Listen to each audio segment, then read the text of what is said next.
shape our future. We came to feel the need.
You're watching TBPN. Today is Thursday, May 8th, 2025. We are live back in the Temple of Technology. The Fortress of Finance, the capital of capital. We have an amazing lineup today. Absolutely stacked roster. We have our diversity. Yeah, we have the Secretary of the Army, the Chief of Staff of the Army coming on. We're doing a post game on Anduril's acquisition in the private markets, and then we're doing a post game on Shopify's earnings in the public markets. And then we got venture capitalists coming on from Founders Fund, Alt Capital, Andreessen Horowitz. We got Gary Vaynerchuk coming on from Gary V VaynerMedia himself. Gary Super V. excited about that. We had a And a product conversation. We had a conversation with Gary off stream a little while back, and excited to make that one happen. Yeah, very excited for it. But we do have to take you through the news. And of course, we have to take you through some ads. So switch your business to ramp.com. Switch your business Time to is money. ramp.com. Save both. Easy to use corporate cards, bill payments, accounting, and a whole lot more. All in one place. I love that sound effect. It's really. I turned on the just sound best, effect, the best. and John turned up his. Oh, yeah. his I turned it up audio because I want to he hear wanted it more. I'm so fully. locked in with it. Anyway, We didn't have the go to soundboard ramp.com. yesterday. Switch your business. But Thank you to Ramp.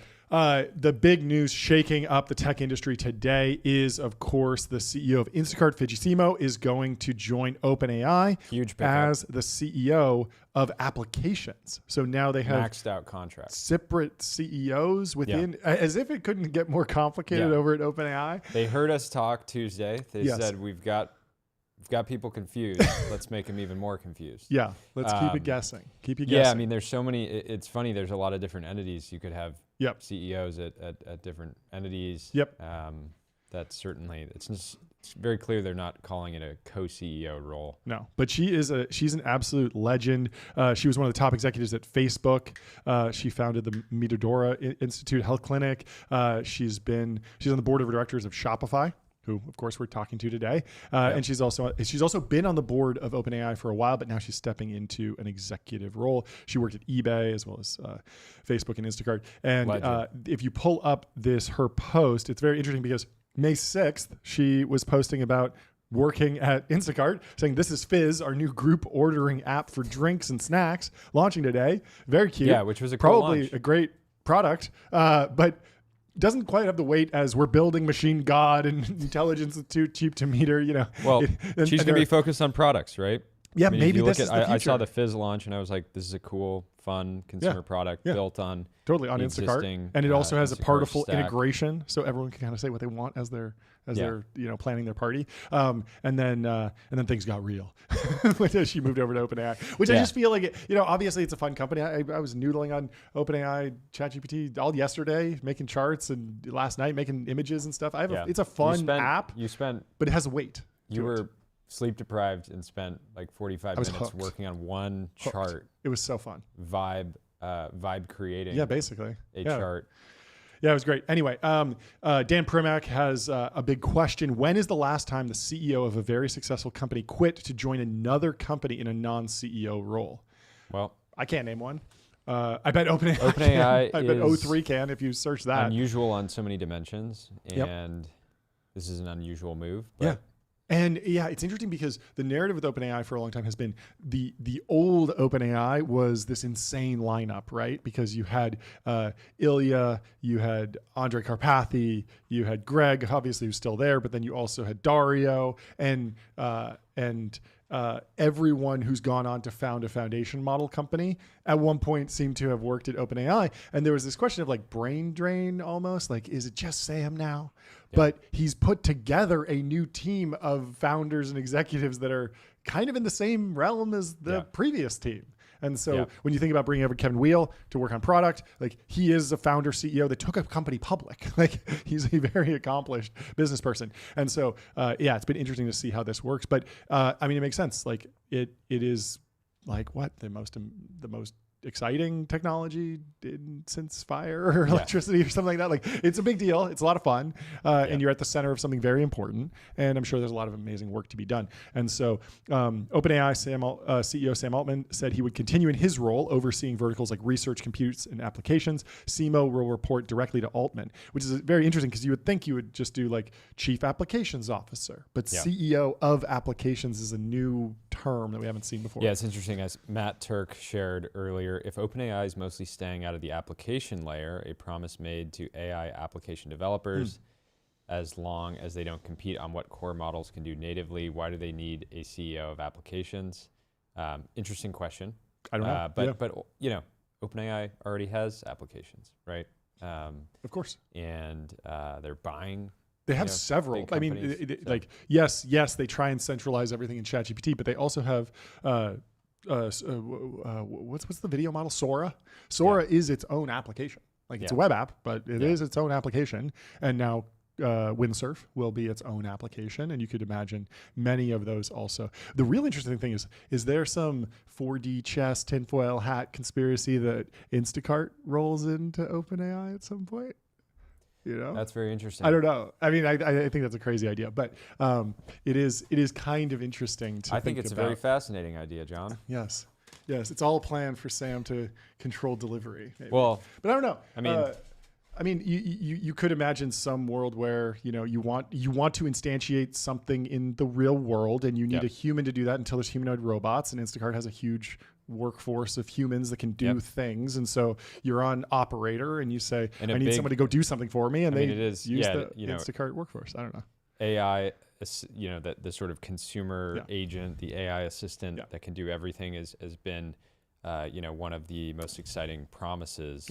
And yet there's still a lot of things that O3 is amazing at some things. Hey, put together a report or an analysis on this new law. Great, it can do that. Well, if you wanted to pick up your laundry or something like that, not so good. I think more likely she's just an amazing operator and they're scaling up, and that conspiracy theory is just what I said it is. But she has years of experience in product management and monetization. Been on a bit of a generational run. She spent more than a decade at Meta, leading the launch of ads on the news feed, heading monetization for the Facebook app, overseeing product development for Facebook video. That was huge, and then helping build its advertising business. Of course, like all the foundational stuff that they do. That to me feels like it's not getting enough attention. Yeah. And then she took Instacart public too. Right. It's amazing. So so she's going to stay on as chair of the Instacart board. In a letter to Instacart employees, she said a current member of the company's management would replace her as CEO, and an announcement would be made soon. And so congratulations to OpenAI and to everyone involved in this deal. I'm sure it's a maxed out contract, Jordy. What do you think? Maxed out. Probably 4-year vest, 1-year cliff. Don't want to speculate too much. I would go out on a limb and make that guess. Yeah. We got another. The other story that's basically in the news is the death of the Google search. Google traded down, showing that there are a decline in actual search volume. This has been predicted for probably like 2 years now. Yeah. I remember using the very first GPT-3 playground and thinking like, oh, this is a search engine, because that was the thing that it could do kind of well. You had to kind of massage it and write the query in a particular way because it wasn't RLHDEF in the way to be like a friendly, helpful thing. It would just kind of continue. But what you could do is you could say, let's say you're searching for headphones or something. You could say, list of best headphones. 1, Apple AirPods. 2, Bose. 3, space. And then it would continue writing and it would just guess and fill it in. So you had to do a little bit to like set it up to be thinking in that way. It was a lot of prompt engineering. But I could see even from that very early stage that search was going to be a thing, but these trends take a long time. And so. No, I mean, the fall in the share price yesterday was extremely dramatic. It was kicked off by Apple's VP of Services, who came out and said that for the first time, it was specifically in Safari, right? So it's important to note that doesn't necessarily count what's happening over on, people using the Chrome browser on iPhone, which is obviously quite a lot of people. I think the Safari browser has always been, relatively underwhelming, even though it's the default. And it's interesting. I mean, the brutal irony of the situation that Google's in that they have leading AI models, yet that technology set, and it's a technology that they have played a massive role in, creating, is the same technology that is, just going to slaughter their golden goose. Yeah. And it's like, yes, of course, LLMs can drive a massive amount of revenue across the Google ecosystem over time, but they have a $200 billion cash cow in search, and there's going to be a wide gap between. The question is how fast does that revenue shrink, versus how fast does sort of generative AI revenue grow, and there could be a very rocky middle period. I think it's hard not to be bullish on big tech broadly, right? They have so many advantages with this they did new invent sort the of transformer after all. This new sort of massive tech trend, scale, but still. It might mean a slight change for their strategy overall. I have a take, but first let me tell you about public.com. Investing for those who take it seriously. They got multi-asset investing, industry-leading yields. They're trusted by millions. Hit that soundboard, Jordy. John never knows what I'm going to hit. I was expecting national health. Expect the unexpected. Anyway. Thank you to Public for supporting the show. Yeah, so I wonder how real this dynamic is, but I feel like there's a little bit of Google where you start using Google for research and to find answers, and you use it as this answer engine. And then when you go to buy insurance, you wind up Googling that too out of habit. Whereas right now what's going on is that a lot of those knowledge queries, those non-shopping queries that are probably less valuable to Google, because I would normally just land on a Wikipedia page or some sort of blog post explaining the concept that I'm asking about. Instead of taking that to Google, I wind up on ChatGPT. And then I'm still doing my shopping queries. Like I bet my ARPU at Google is still similar because I'm still clicking the ads when I do go and buy something.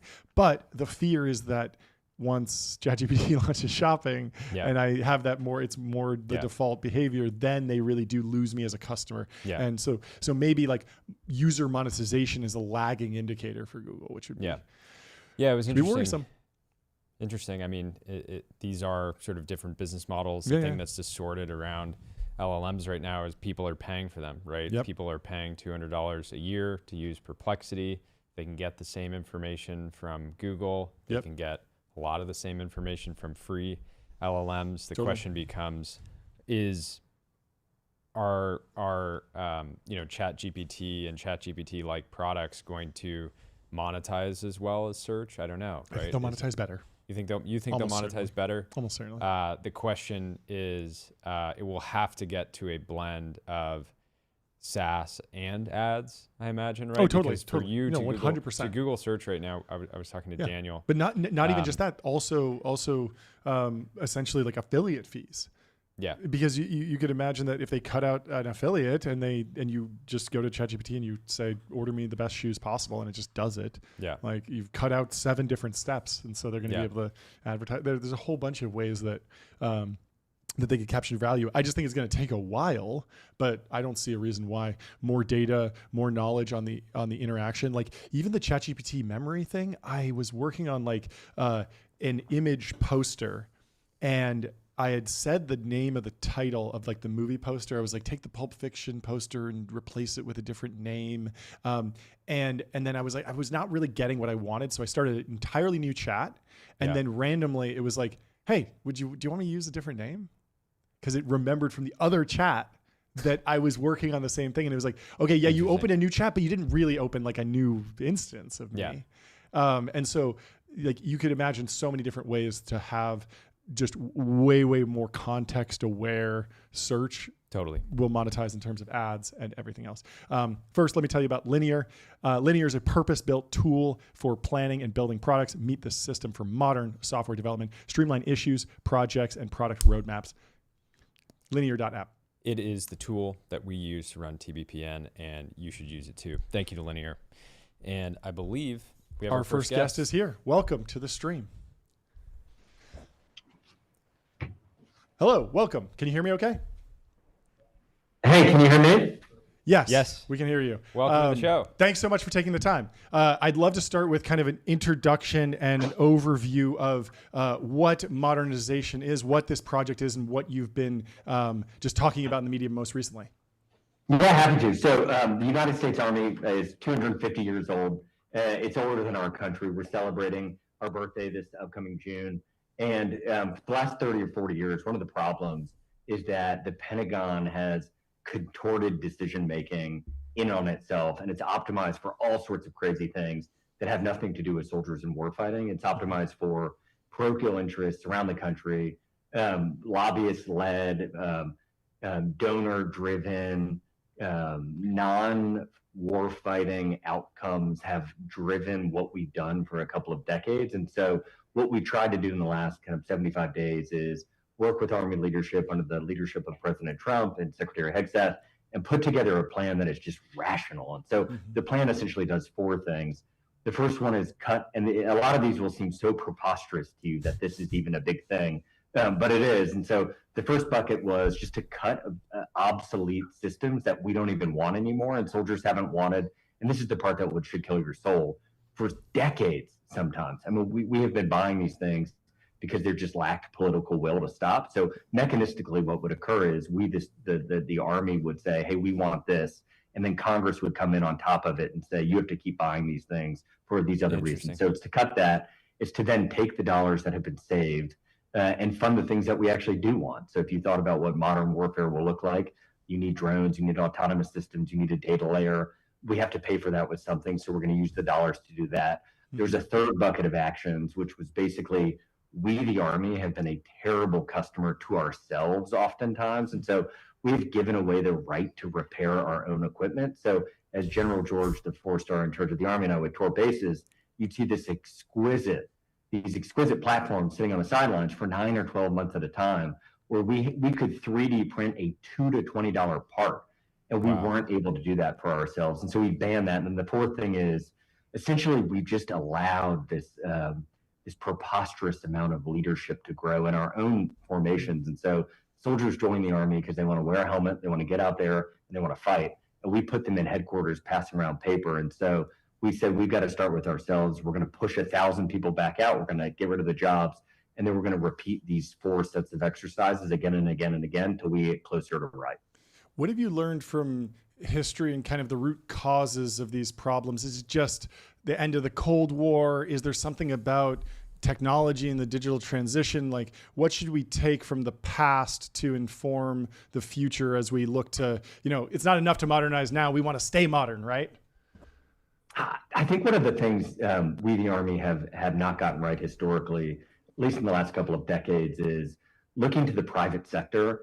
What Silicon Valley does in our venture-backed startups and just our small and medium businesses around the country, what they do incredibly well is they go find product market fit. They have an innovative feedback loop where they take their minimum viable product, they get it in the hand of customers, and small and medium businesses in the heartlands might not call it this, but they practically do it. And then they learn from it and they iterate and they change. What the Army has historically done for the last couple of decades is we lay out these big grand schemes. We put a wish list together of all the things we could possibly want. And then we go out to the market and we say, hey, build us this, and we may buy it. The problem with that model, as you might guess, is only a couple of incredibly well-funded companies can do it, which we call the primes. Yeah. And then they end up doing it terribly, and they've done it terribly for a long time, but we held ourselves hostage with our bad processes. And so I think one of the lessons we're learning is the Army does best when it is synced with American enterprise and when it's synced with American ingenuity, and we are trying to return to those roots. Can you talk a little bit about the breakdown of modernization strategies across hardware, software, people? There's so many different, I mean, it's a massive organization. How are you thinking about decomposing the problem and where can Silicon Valley fit in? So optimistically, a lot of the things we need are very basic tools that already exist in medium and large size businesses in the country. I think Silicon Valley, the chief of staff and I did one of the first things we did is we went to the West Coast and we hit Microsoft in Seattle, and we went to Silicon Valley and did OpenAI and Meta and Google, and then we went down to Los Angeles and did Palantir and Anduril and some other autonomous software companies. And it's incredible what they've built. And so when we are trying to build something to compete on a hardware side, especially, it's generally going to be a bad outcome for us. But I think what we are trying to do is we're defining our current short-term goal for modernization. The number one thing we have to do is create a data layer. So we need our people to be able to sync with each other over the horizon, and then sync with our things and our sensors. And all of this has to happen in near real time. And it has to be able to be updated constantly with new software as we receive inbound attacks. But what that data layer will do is it will allow us to start to do things like apply generative AI to our targeting. It will allow us to start to think of our vehicles and these exquisite tools that we build as really just the manifestation of software in the world through this hardware. But that's how wars are going to be fought going forward. I mean, it's hard to overstate. War and the way humans have fought for the last couple of millennia has changed in the last 3 years. This is an inflection point, and if we don't move quickly, we're going to be left behind. Yeah, Jordan. Can you talk about the force itself? I was talking with Catherine Boyle over at Andreessen, friend of the show, and she was saying that the force today is just so much more technical, right? This is a generation that has grown up, online, very sort of internet native. How do you look at, kind of upskilling within the force today and taking somebody from good to great, or, technical to, truly an expert? This is going to sound sycophantic. And so I commit to you that when I hear people say these kinds of comments, I always think they're full of shit. I actually believe what I'm about to say, which is the most remarkable part of these last 75 days of returning back to the Army and getting to spend time with soldiers is in the intervening 15 years since I've been gone. I went to an Ivy League law school. I've worked in VC-backed companies and I've fed a fund. I've worked in PE-backed companies. I've seen big, amazing law firms and consultants. And I would put the average American soldier against any of those people as far as their intellectual curiosity, their ability to problem solve, their ability to get to an end state of success. Like the American soldier is incredible. And especially what you're pointing at, our younger ones, when we hand them this technology, when we hand them these new drones, when we empower them with tools, I mean, they figure it out in 2 or 3 days. It's mind blowing. They don't need a manual. They just get it. They put it in their hands. They put it up in the air, and they've started to innovate on it. And what we're trying to do is, like, if we look at basic training, I was at Fort Jackson last week, which is one of the bases we put through a lot of our new soldiers.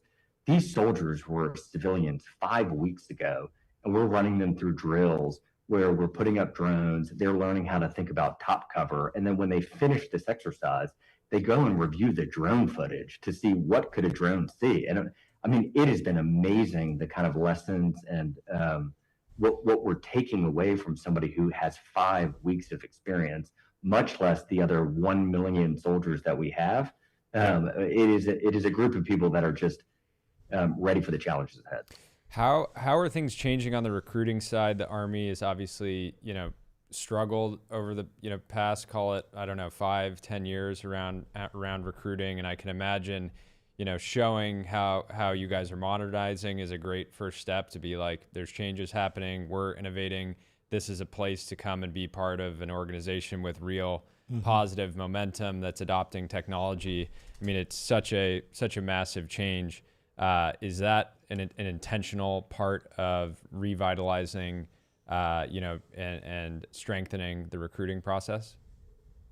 Absolutely. And so there's a couple of ways I would talk about recruiting, and we talk about retention too.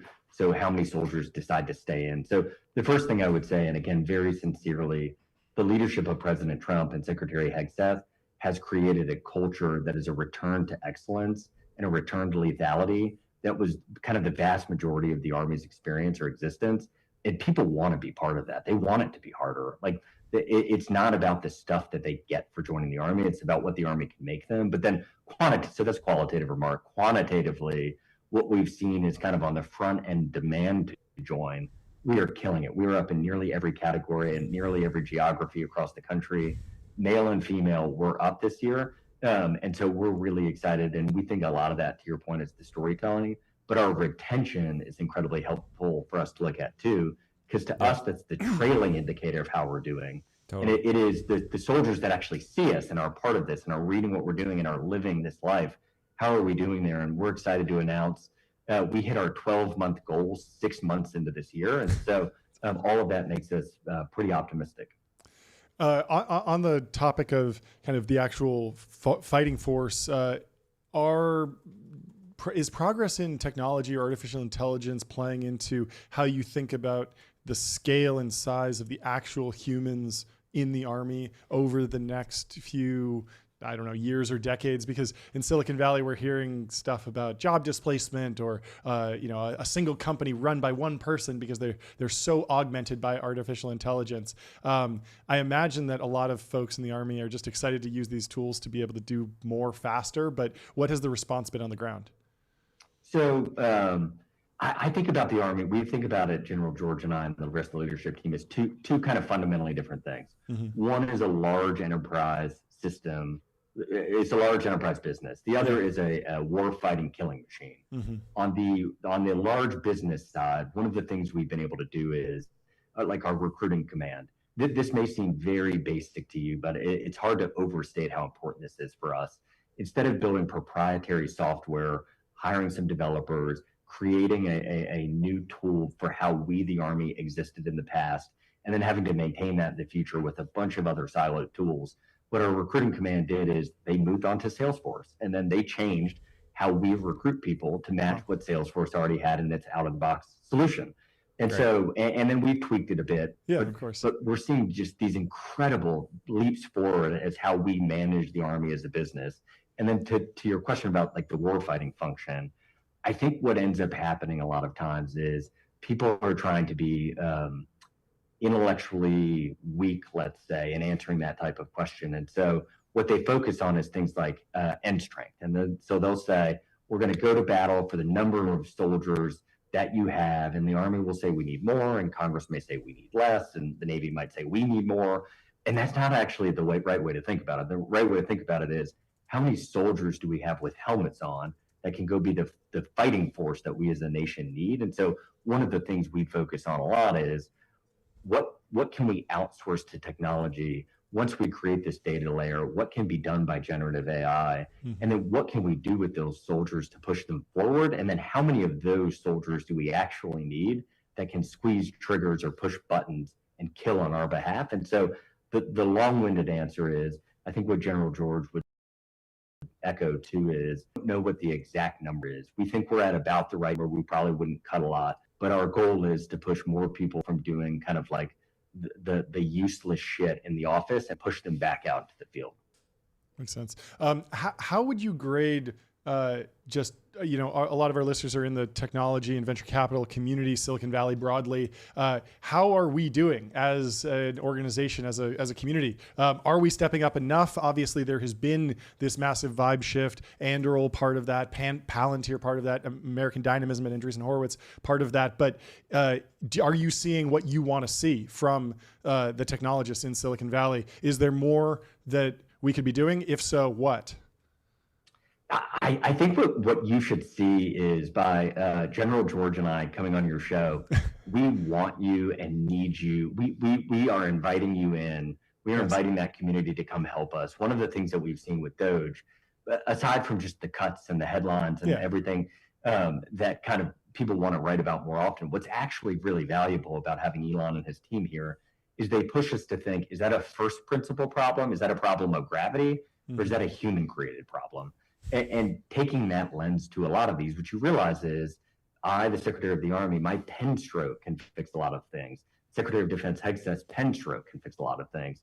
We need the right mindset, and General George and his leadership team have been waiting for us to come in and give them the top cover to do what they know is right. And so I guess to grade Silicon Valley right now, I would say we can't give a score.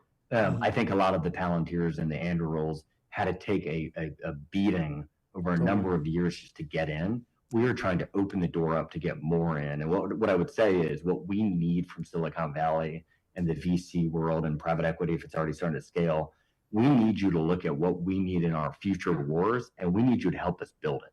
And it's got to be cheap, and it's got to be scalable, and it's got to be not exquisite in nearly every instance. And despite our tendency, what we're going to need is we're going to need pushback every time we put another requirement in. We need that community to say, well, wait a second, why are you doing this? We created this RCV, so it's a robotic combat vehicle. It's awesome. The thing is cool as can be, but it's $3 million per copy, and an $800 drone can take it out. We're one of the wealthiest nations in the history of the world. The math doesn't work. Yeah. How much do you feel like the West Coast and in general the defense tech community broadly takes feedback well? A lot of people get fixated on a single solution or an idea to a problem, and maybe they'll head over to Washington, start talking about it, and get pushback. And sometimes founders can get so much conviction in an idea, and they think exactly what they're doing is right. Have you found the defense tech community to be as receptive to kind of feedback as they should be, or are some of us a little too hard-headed still? I think if you take the most hard-headed founder you've ever met and the person who's most entrenched in their belief set, and then you compare that person to the defense industrial complex and the primes, your vision of entrenchment wouldn't even get you into the game with how these primes have thought and acted in the systems that they've created. One of the things I say very often now is I will measure it as success if in the next 2 years, one of the primes is no longer in business and the rest of them have all gotten stronger. We desperately need the thinking from middle America, small and medium businesses, innovators in garages, venture-backed businesses and not, to come into the Pentagon with us and push us on everything, because that's where American ingenuity thrives the best. And so, again, the reason we're here is we are welcoming you in.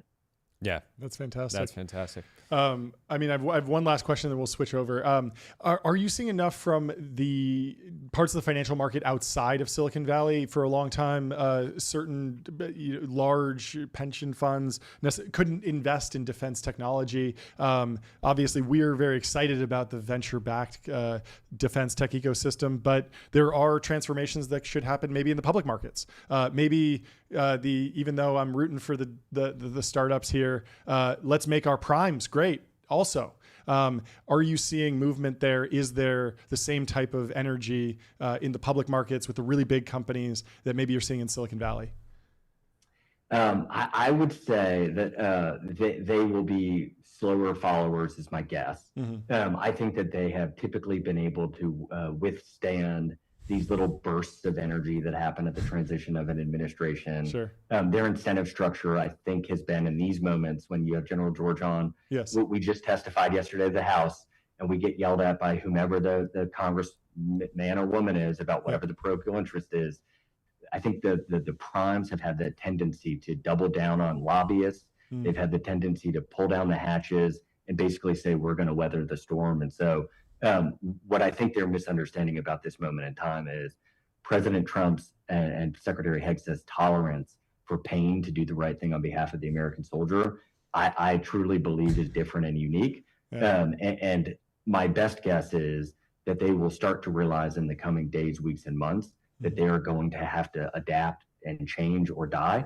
And we are not going to come bail them out again as a nation. And we want them to succeed. Those remaining ones that can sell to the Army in a couple of years, they're going to be incredible because we won't buy it unless they are. And so I think what it is going to take to change them is the realization that the ways that they have delivered value to their shareholders for the last couple of decades are no longer going to work in the new security environment with the leadership of the president. Well, Secretary Driscoll, thank you so much for joining. This was a fantastic conversation. I learned a ton. Really appreciate you hopping on. This was fantastic. Come back on. Yeah, whenever you have more news, we'd love to have you. Love to have you. I appreciate it. Hey, thank you for having us. And thank you for doing what you're doing. And General George should be joining in just a second. I'm excited to go deeper on this topic and then hopefully carry these conversations into some of the other folks we have on the show. Michael, I don't know if you want to pull up the guest list as well while we're bringing in General George, but we can give you the rundown of the show. We have General George coming in now, and then we're going to jump over to Adam Porter-Price at Anduril. Perfect segue. And then Delian at Varda can also give some context on what's happening in defense tech on the smaller side of things. But I still think the proof is in the speed of execution to go from a tweet that I posted that was almost half joking, hey TBPN, hey Army, do you want to come on TBPN, to actually making it happen in 2 days. They're going direct. Is just speed of execution, and you can tell that. There are some startups that can't get a CEO on our show in 2 days. Yeah. Because they're like, oh, we got to talk about what they're going to talk about. Or a solo GP that needs to schedule a month out. Yeah. Like how many, are you going on 4 vacations in a row? Yeah, that's crazy. No, but just the mindset, the focus, the sort of urgency, the commitment is amazing to see. Yeah, totally. Anyway, let's take a second to tell you about Numeral Sales Tax on Autopilot. Spend less than 5 minutes per month on sales tax compliance. It is AGI for your sales tax. Sales tax on Autopilot. NumeralHQ.com. Go check it out. We should also build Benchmark Series A. we should also build some poly markets around Army transformation. I wonder if there's a market for recruitment goals. Anyway, we have our next guest. Thank you so much for hopping on, General George. Welcome to the stream. To the show. Thank you. Great. So we were just talking about modernization. I'd love to hear a little bit more about what that means for you, what your goals are, and how would you describe the overall process to our audience, which is mostly folks in Silicon Valley, venture capital, and technology companies. Yeah, I think we're watching what's changing around the world on the modern battlefield. I think a lot of people are seeing it and reading about it. And, what you get with a lot of this dual use technology is changing drones, for example, autonomous systems.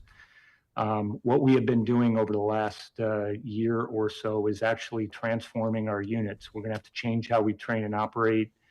The big thing, and I think our secretary was just talking about that, talk about how we buy things, how we get products that we know are going to work into our soldiers' hands and doing it quickly.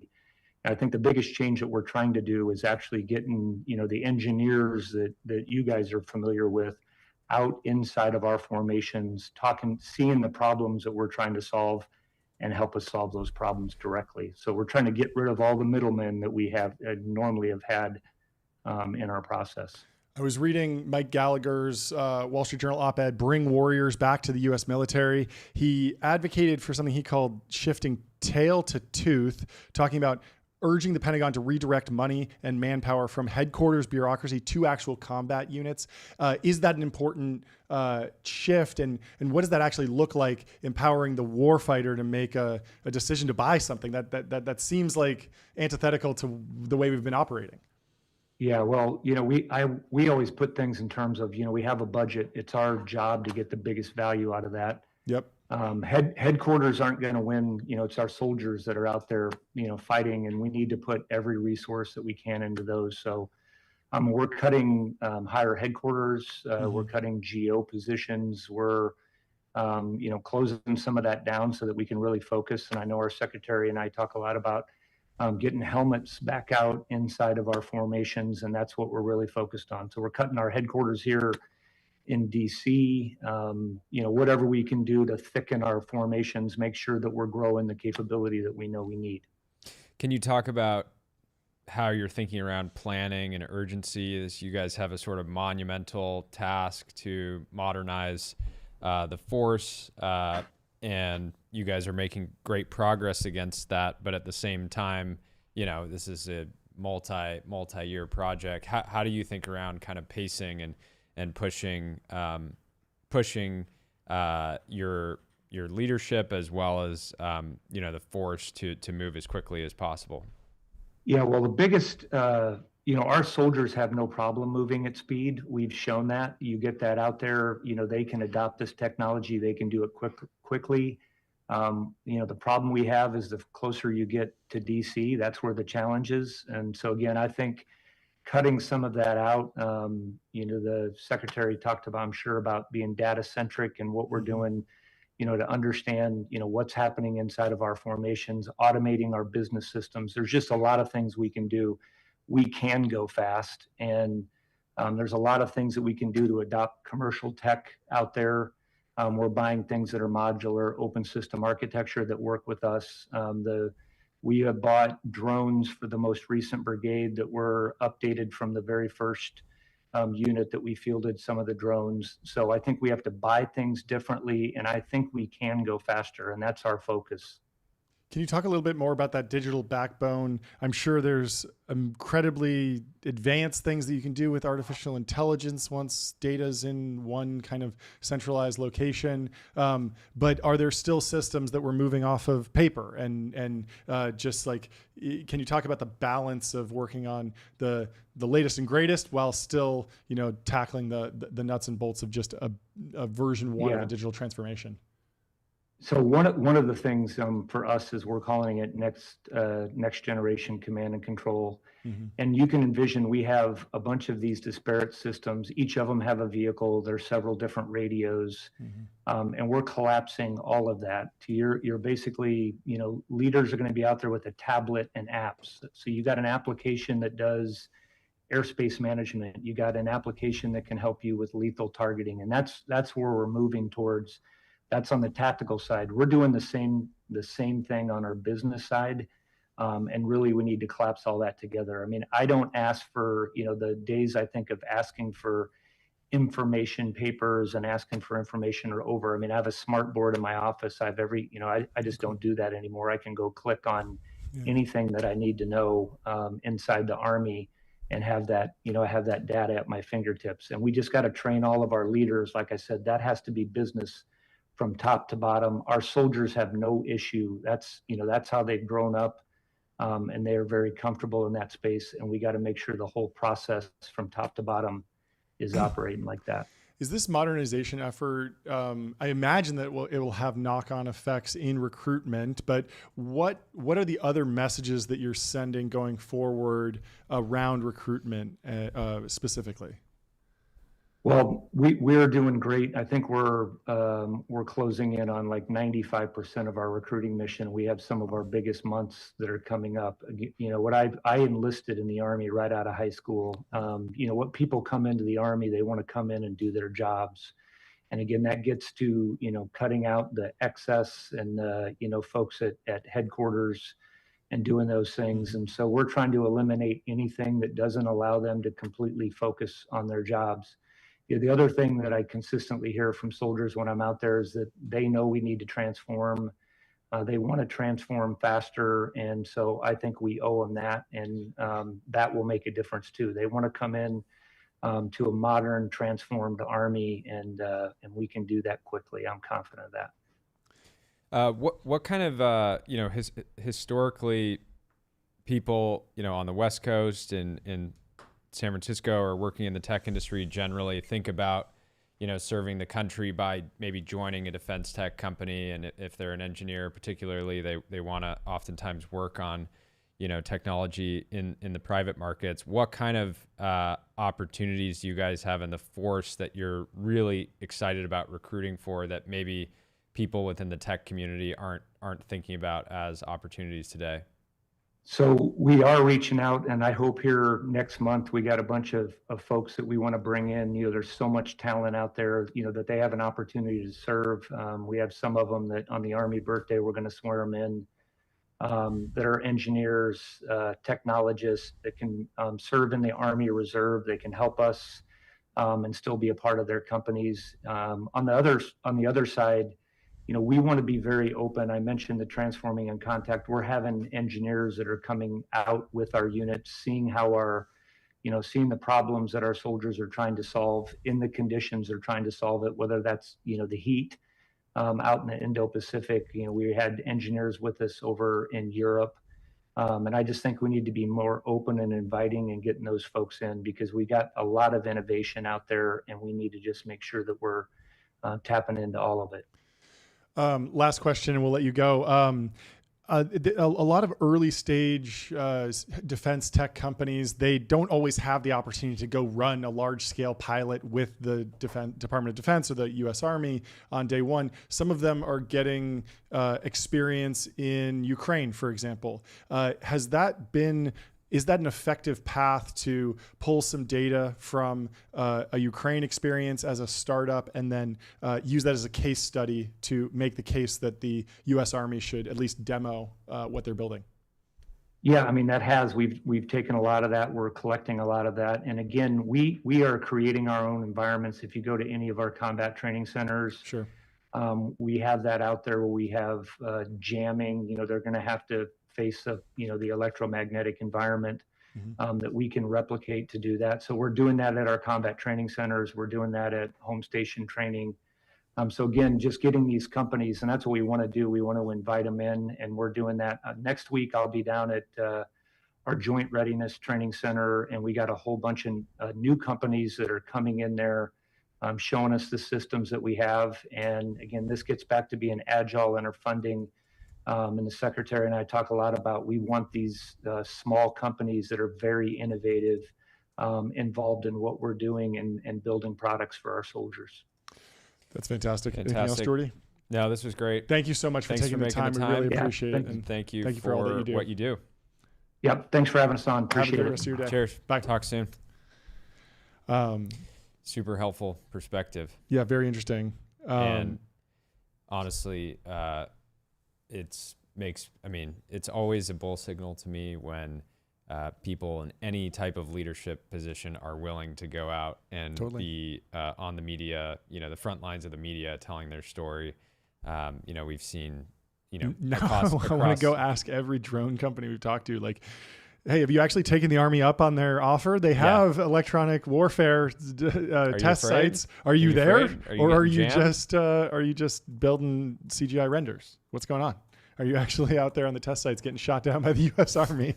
Because I imagine you build something, you raise some money, and the VCs are like, yeah, this sounds great. And then you take it out there, and the Army just destroys you. It's like, this is 1% of the way there, guys. People are nervous to do the Sequoia partnering meeting. No. People are nervous to go, do a demo for VCs, but for SaaS, doing it for the one customer that you need to make your business a reality. Yeah. We have Adam Porter-Price from Anduril joining next, and I'm sure we can ask him about these demos because they've been on an absolute tear, launching different missions, different programs of record. They just made an acquisition that we'll ask him about. So welcome to the stream, Adam. Thanks, guys. Great to have you. Very excited to be here. Thanks so much. Can you introduce yourself and then give us the breakdown of the news from this week? Yeah, so I'm Adam Porter-Price. I'm the head of M&A at Anduril. I also look after some of our strategic partnerships as well. Cool. And this week we announced that we acquired Class, which is a ruggedized computer company. They're based all over the world. They've got locations in the U.S. as well as Ireland, and they've been making sales, to U.S. and allied governments. So what's important about ruggedized computing in the modern warfare context? So every Anduril robot has a computer in it. And it turns out that actually making a computer that can go into places that is hot, dirty, it's going to get dropped a lot, things like that is actually kind of hard. And we have tested other people's computers. We have taken computers out into the desert and tried to make them work on the back of a JLTV and run Lattice, our operating system. And basically nothing works, right? It is a difficult and very demanding environment. And the only computer that we've seen consistently work when you're out in that environment where a warfighter has to be able to do something when they're out in the field is the Class computer. So we use a lot of their computers today, but we have visions for what we want to do with them in the future. the number one thing that is extremely likely to happen is that there are going to be more computers out in the world, and they need to make decisions. Like our AI needs to be able to do stuff without being able to phone home and ask for permission. Like there's decisions that have to be made and literally can't happen fast enough over the internet or over whatever networks. Right, the speed of light is not fast enough, and so like you actually have to make these decisions on the device. Yeah, I imagine like the device gets hot, you want a fan to blow that out. Now water flows in. Like there's just like a constant trade-offs, right? I was thinking, maybe another bidder in the process would have been Sonos, because I can't even get my Sonos speakers to work. And my don't get Jordy started on Sonos. I'm with you guys. I love my Sonos, and then they messed up the app, and like nothing works anymore. It's so bad. Anyway, quickly, can you benchmark what one of these computers feels like relative to a phone, a laptop, a desktop versus like server rack of H100s? Like how powerful does the system roughly need to be if that's not classified? So the reason why we acquired this company is because the team can actually make lots of different types of computers. Like when we buy a company, we're really, they often have a product that we like a lot, but really what we're doing is we're getting an amazing team. Sure. And what we love about this company is that already they were sprinting with us on building a new product that we did. I think we announced this week, Menace T, right? Yep. But like we have a lot of grand designs for different types of computers that we think need to exist in the world. Yep. And so they have a very popular computer called Voyager. And it's about this big, like it's probably the size of a really thick hardcover book. Sure. But the team is extremely capable of building lots of different types of computers. And then the other thing that they do, which is for some people like a little bit boring, but actually extremely valuable, is that they will build the chassis that's ruggedized. Like you can drop it off of a C-130 and like it's going to hit the ground and like it's going to be fine. It's still going to work, right? It has all of the cooling in it that you need. It can carry a lot of different radios, right? So you can plug in a Silvus and a Persistent Systems and a whatever radio into it. And so like you actually can go do the stuff you need to do out in the field. You can run Lattice, you can talk to lots of different people that are using lots of different radios. And this is just like an absolutely invaluable capability that we have to have. Okay. Talk to me about the anatomy of the deal. Is there like an investment banker involved? When did you guys meet? I've heard this story like, oh, if you're going to get acquired, you'll meet your acquirer a decade before the deal happens. Yeah. You don't just cold call and say, hey, I'm ready to get out and take my stock off me. I mean, if you're a good acquirer, you are out in the market and you are talking to 200 to 300 companies a year, and you just like, everybody, right? Like there's not that many companies in the world, and there's not that many good companies. And so the chances are pretty good that, in fact, like every single company that we've bought, we've known them for a while, right? We've watched them, we've talked to them for years in advance. And like, we've been buying Klaas computers for years. We knew that they were really, really talented. We realized last year that not only is our demand for computers just insatiable, but the things that we would like to, we would never be able to do, right? It would just be too hard to make the incentives work.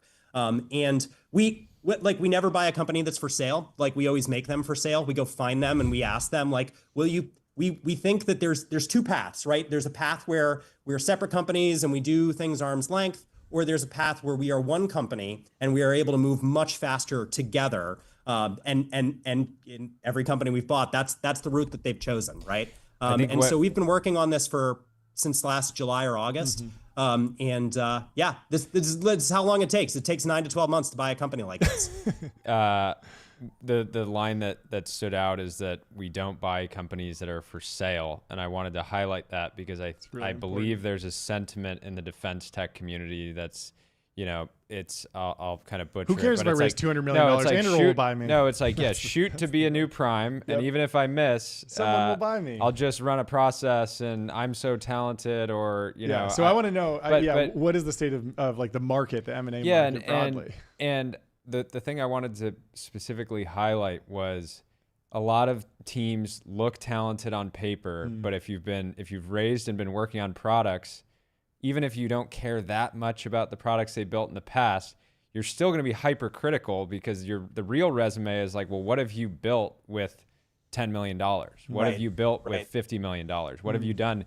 And because that says a lot more than who your investors were or anything else. We often, it's really hard to buy a company that has raised venture capital because the pref stack is, I mean, you guys know this, right? The pref stack is really, really high.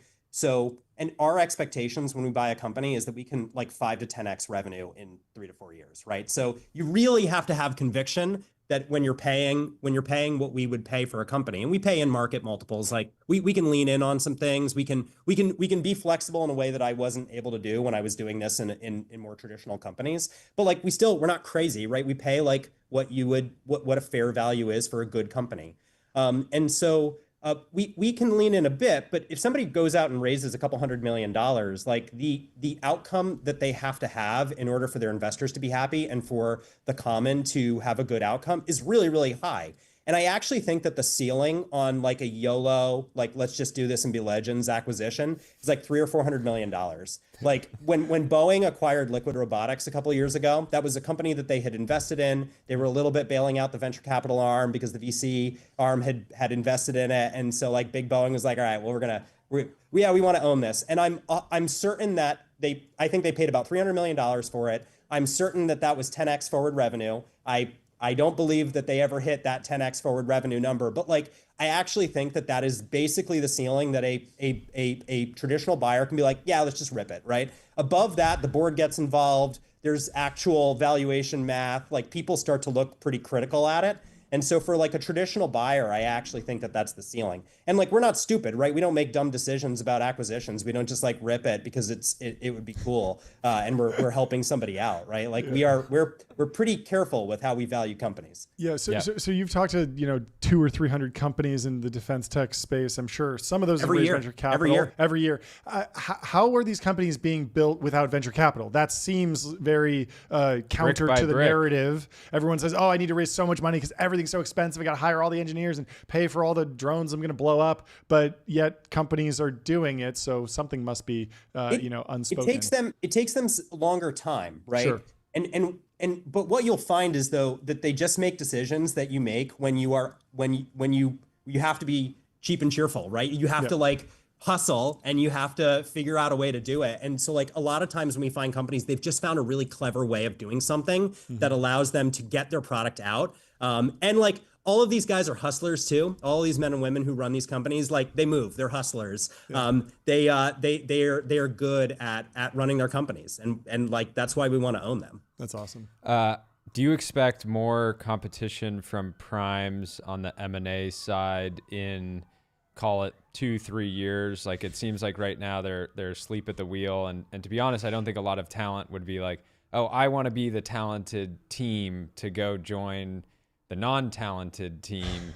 And then, it's not that fun, to be like the best team at a company, right? And, in many ways. Yeah, you want to be in a group of all A players. In some ways, that's what the money is for, right? Like, if you pay enough, right, that's what the money is for. But yeah, I'm with you. Well, yeah, and so that's what I'm kind of getting at. Do you expect you guys come in 3 years from now and say, this is we believe this is a fair price, and then, some other prime comes over the top and it's like, we're going to pay double just because we're getting killed over here. And that happens. I don't think they'll ever pay double. I don't think they'll ever do that. I often am in deals and like there are other people in this ecosystem that are smart, like other more traditional, but not super traditional, but other acquirers. And the problem is that like they are just, you have to do like 100 things right to buy a company like this. And to win, right? And if you do some of those things wrong, and like a traditional incumbent is just they have so many impediments in their way of keeping them from doing this.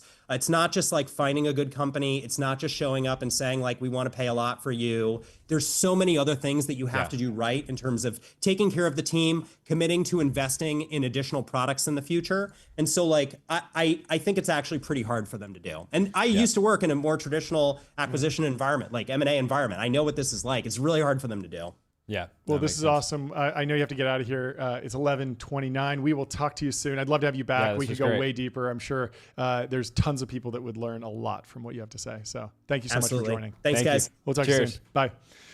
In the meantime, let me tell you about Vanta. Automate compliance, manage risk, improve trust continuously. Vanta's trust management platform takes the manual work out of your security and compliance process and replaces it with continuous automation.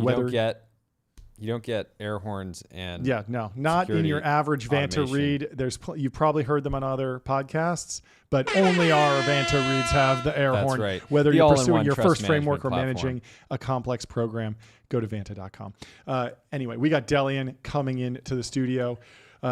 Delta V with Delian. He's not here yet, so let's do an ad for one of his companies in his portfolio, 8 Sleep. What's new in Pod 4 Ultra? Pod 4 Ultra has all the signature features you love about the pod, plus new groundbreaking upgrades. How'd you sleep last night, Jordy? I put up an 89, only 6 hours, 58 minutes. Did I beat you? Did I beat you? Great. The app, the new app is so good. That would be 373. I got roasted. 6 So your new milestone, John, is how did I get so little sleep? You did 2 nights in a row better sleep. We thought we were going to have a real battle back and forth, and Jordy just ran away with it in the first quarter. I take it seriously. Anyway, I take it seriously. And we're having Mateo from 8 Sleep on. Oh, fantastic! We're next doing sleep week. day. We're going to get a bunch of sleep people, a bunch of Johnson performance fitness. We should have the Whoop CEO back as well. Yeah, talk about that. Sleep tracking. Back on. Anyway, until Delian gets here, he's almost here. I'll tell you about AdQuick, out-of-home advertising made easy and measurable. Say goodbye to the headaches of out-of-home advertising. Only AdQuick combines technology, out-of-home expertise, and data to enable efficient seamless ad buying across the globe. And I'm excited to bring Delian into the studio. We have a yellow light, which I think means he's kind of here. I don't actually know what that means. He's green. He's here. Welcome to the stream, Delian. How you doing? Yo, what's up? You guys are getting real commercial. I like it. Yeah. The ads never stop. The ads never stop. Thank you to the sponsors. You see the ticker down there. The best companies are hyper-commercial. We just did an 8 Sleep read. I know. So you're welcome. You should have, by the way, come up on stage when I was, interviewing senators last week at Hill and Valley Forum. You should have said, Senator, we sell ads. Yeah. Senator, we sell.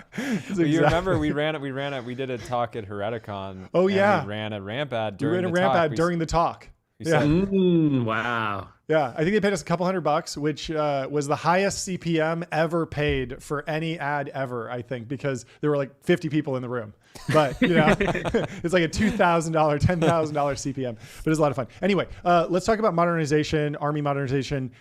What are you reading into what's being put out from the Army, from the DoD, from the government? And are there any companies that are taking advantage of this? It seems like they're very much welcoming Silicon Valley in. I mean, they're on the stream 2 days after we tweeted. It's crazy. But what's your take?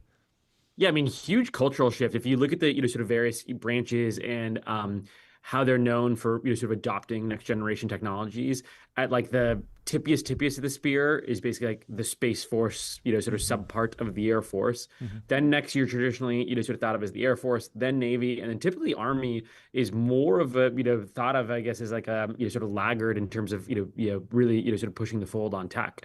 And so, sort of clearly they're starting to, sort of shift that culture from within. And I do think it's a very bullish signal that Sec Army goes from, seeing that, you guys, are relevant to the tech ecosystem and the Catherine Boyle thing. And obviously the comms team there being sir, you have to, to go get on this. And to do that in 48 hours is very not trivial. I don't even know how they got my email. I tweeted U.S. Army, come on TBPN, and they just emailed me 5 minutes later. It was crazy. No way. Yeah, it was wild. They emailed me directly.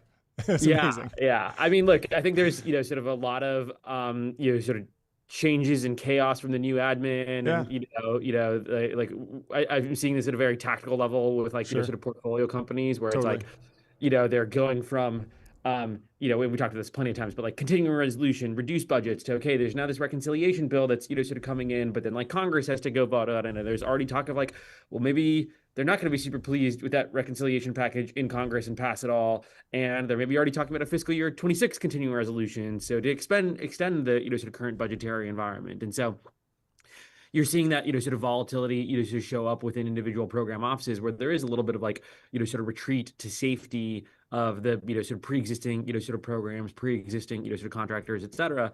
And so to have, sort of U.S. Army talking about, hey, even in this budgetary environment, even with all this volatility, that we're, sort of leaning in, sort of on, sort of net new, sort of players and net new technologies, I think is a real, sort of bull signal for the cultural shift that's happening, sort of within the Army.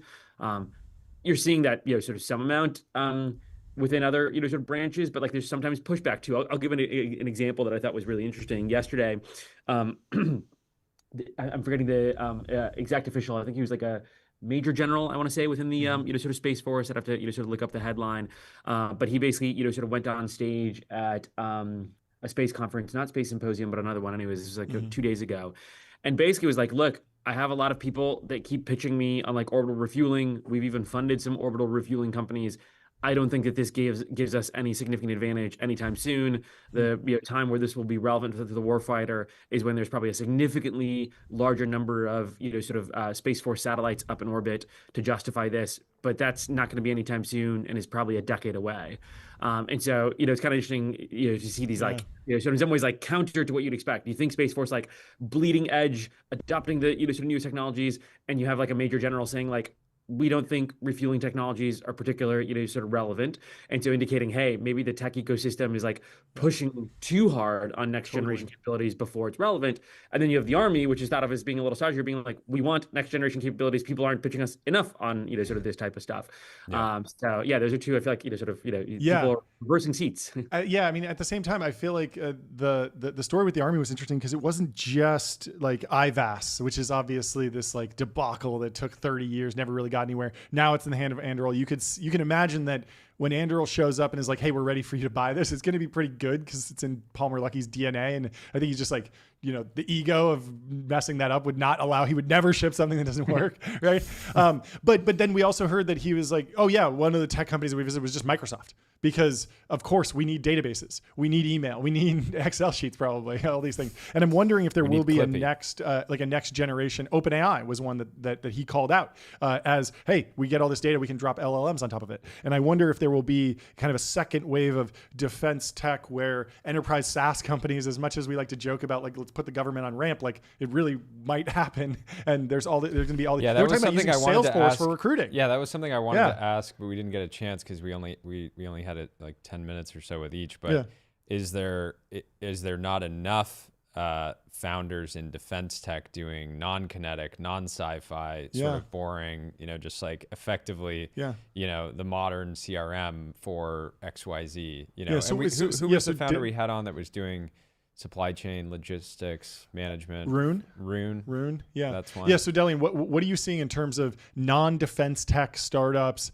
start exploring working with the government in one way or another? I imagine that it's easy to like slap that on as like, oh yeah, we're cool, we have an American flag on the wall. At the same time, there is a real need, and it does seem like there's been some neglect here. I'm going to do the classic media thing where you ask me a question and I'm going to answer what I want to answer. Please, which is, just do whatever. All blend together. He's a pro. It's also a little bit of a ramp ad. Cool. Today, Stripe and Ramp announced that they're going to be partnering together to issue stablecoin-backed in Latin America. Yeah. Now, it's interesting to think about, okay, so why LATAM? Why aren't they launching this necessarily US, Europe, et cetera? You can make the arguments on like, hey, we have more currency stability here, so it's not as relevant there. The value proposition is a lot stronger. But I think it's always interesting to study if you look at, let's say next generation sort of payment systems, how much is done be like mobile, QR codes, tap to pay, et cetera.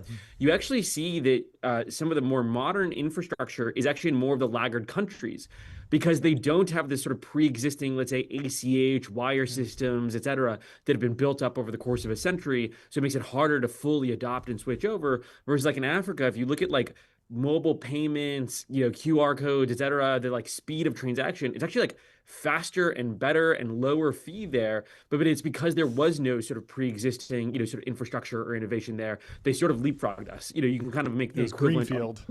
Sort of China too is like it was more of a greenfield. That's why they have the like super apps like WeChat. It's because like they didn't have all these individual apps that existed before, and so one can come onto the scene with this super app. And so to tie this, sort of into DoD, it's interesting to think about perhaps the places that are going to, in general gov, let's say not DoD alone, perhaps the places that are going to be able to, sort of leapfrog are going to be some of the places that have been the least innovative over the past 20 or 30 years because they don't have any pre-existing infrastructure or concepts for how do we adopt next generation technologies, right? Within the Air Force, there is the like Air Force Research Laboratory, AFWorks, which is meant to basically, sort of be one of the early funding mechanisms for these next generation technologies. in the Army, you kind of have like Army Futures Command, but it's much less built out of an infrastructure of like, how do we adopt next generation technologies? There isn't like a pre-existing pattern. And so maybe it can be a bit of a leapfrog in a sort of greenfield. And then the equivalent on the like OMB, smart card, et cetera, side of things, like, no, I don't think there's been like an RFI for next generation payment systems for like the Fed and like the corporate card system in the United States in like 30 years. And so in some ways they don't have any like pre-existing biases infrastructure data. They can be like, yeah, we're just gonna like completely radically rethink the entire way that we do it, and adopt this stuff from scratch. On like the VC side, am I seeing tons of people working on this? I don't think so. Like, it still feels like it's a little bit of an underexplored trend. I think the biggest thing is more like some of these incumbent companies realizing that there is a real, sort of gov opportunity. So I don't think that you're going to see like next gen corporate card companies start that are focused on the gov. I think where you're going to see is like ramping, like, oh, I didn't even think about the idea that the government could be an adopter of my technology. Because the whole point of commercial off the shelf is that it's commercial off the shelf. Like, if you build it just for the government, you have one buyer and that's a problem. But also, it's not going to be as good of a solution as if like, also every Fortune 500 company uses it and you're under immense pressure to deliver the best possible product. Anyway. Totally. Like, the reason that Ramp is most relevant for them is because it also has all these commercial customers where you can adopt the like best in class, basically like, sort of patterns. And like, I think they talked about, I forget if we talked about this when I went on TBPN during, HVF, I think it was before this panel. But just like the, Senator Ernst and, Eric panel was phenomenal just from the perspective of Eric talking about the like cost savings and efficiencies they were able to improve within Anduril. It's like APB, it just was on the show, Brian Schiff, et cetera, all super, super brilliant people. These are like the best technologists that have like tackled this field. And even for them, Ramp was able to, sort of create significant efficiencies. Imagine what that happens when you get it adopted into the government. Yeah, well, speaking of Adam Porter Price, he just came on the show. He was breaking down their acquisition of Class, gave us some interesting anecdotes about how the M&A markets work in defense tech. He's not buying a lot of companies that are for sale. He's also not buying a lot of venture-backed companies. What do you think? What are you reading into Anduril's M&A strategy as far as a venture capitalist perspective? Yeah, I mean, look, I think, APB is a very intelligent acquirer, right? When, I was listening into the last, sort of 5-10 minutes of his, sort of talk, and it's like, look, he goes out and buys things where like there's a clear ability to like go 5-10x their revenues. There's a 1 + 1 = 3, and that like they can build products together within Anduril that the two companies weren't able to apart. And it's somebody that he's like known for years, not something that like when there's a fire sale because the VCs are starting to run out of money, like, then he finally starts to take them seriously. And so, yeah, I don't know. I do think there's a subset of investors that are investing into these defense tech outcomes that think that there is a potential, sort of acquisition M&A option at the end of it. And I don't think there is the equivalent of like, there's definitely these like massive mergers that happen, within, sort of the primes, but you don't see the equivalent of the like, I don't know, like Adobe Figma offer, the Google, sort of Wix, offer. Like, there's not the equivalent WhatsApp, of all of these. Yeah, where like looking at it, there was like roughly $3 billion of defense tech funding in 2024. Like, there has to be a bunch of other exit paths. It's not like Anduril is going to be like, oh yeah, we know your fund's coming to a close in 10 years. We're gonna acquire $9 billion worth of venture companies that are at the end of it. So we want you guys to get a nice 3x. And I mean, the other thing is that like I think that it's easy to look at a headline number on some sort of acquisition that happened and think like, oh well, like they were acquired for 3x revenue, so we could that's probably our base case. But when he actually dug into it, he was like, oh, there was this deal, but it was because like Boeing Ventures had invested in this company, and then Boeing bought it, and so there was like total like cyclicality of the deal and like all these special things going on, and it wasn't necessarily just like an open fair price, all financial investors really setting a price in the market. And so there seems to be a lot of distortions in the M&A markets. Yeah, I mean, I'll give an example that was just announced today in the like aerospace field that sort of matches the negative pattern that APB was suggesting. So it's this company, so Capel Space. It was one of the leaders in the synthetic aperture radar satellite. Think of this as basically like a different spectrum than like Planet Labs that largely focuses on like visual spectrum. This is more like radar based, so it can see through clouds, etc. Clouds, yeah. They raised like $320 million total, so right in that ballpark where APB was saying once you've raised hundreds of millions, it's really hard to sort of go to an M&A outcome.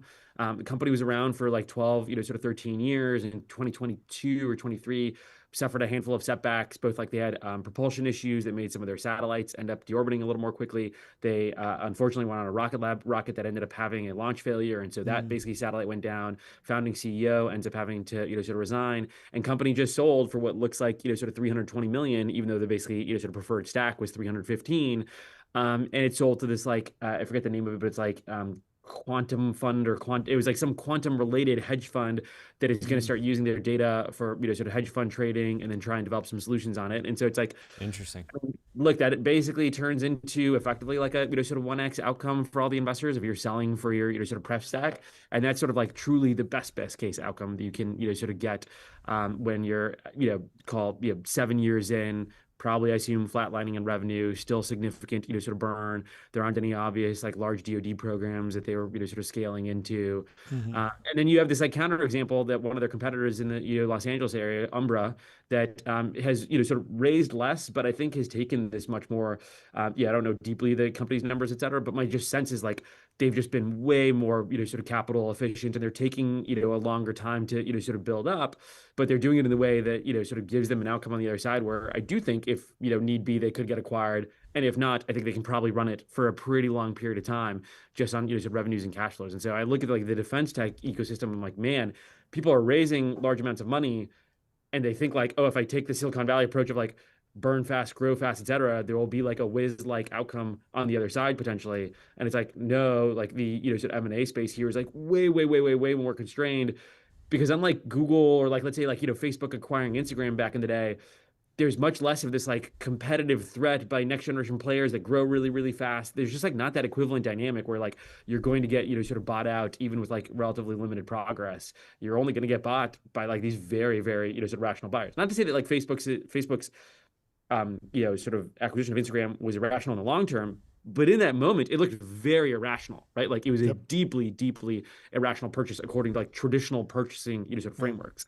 I don't think, like APV said, there's going to be that in like the defense sort of tech ecosystem. They're only going to be very rational purchasers.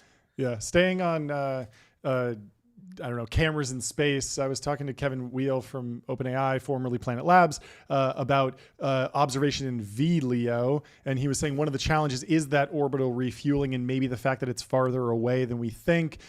What is your take? I mean, obviously you're one of the new LEO, beneficiaries. What's your take on timelines for doing interesting stuff in very low Earth orbit? Yeah, I do think there's a sort of real challenge of if your business case is predicated on a certain mission timeline of like how long you're up there to take photos and generate sort of revenue.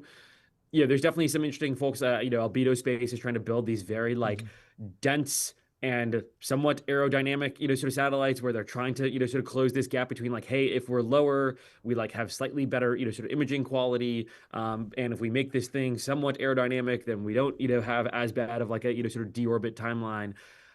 It just feels like it's, sort of so many technical risks and hurdles where you're trying to like, the way that I feel like Trey sometimes talks about it is like, companies typically should only really rely on like one miracle to get to success. These like multi-miracle companies are somewhat difficult.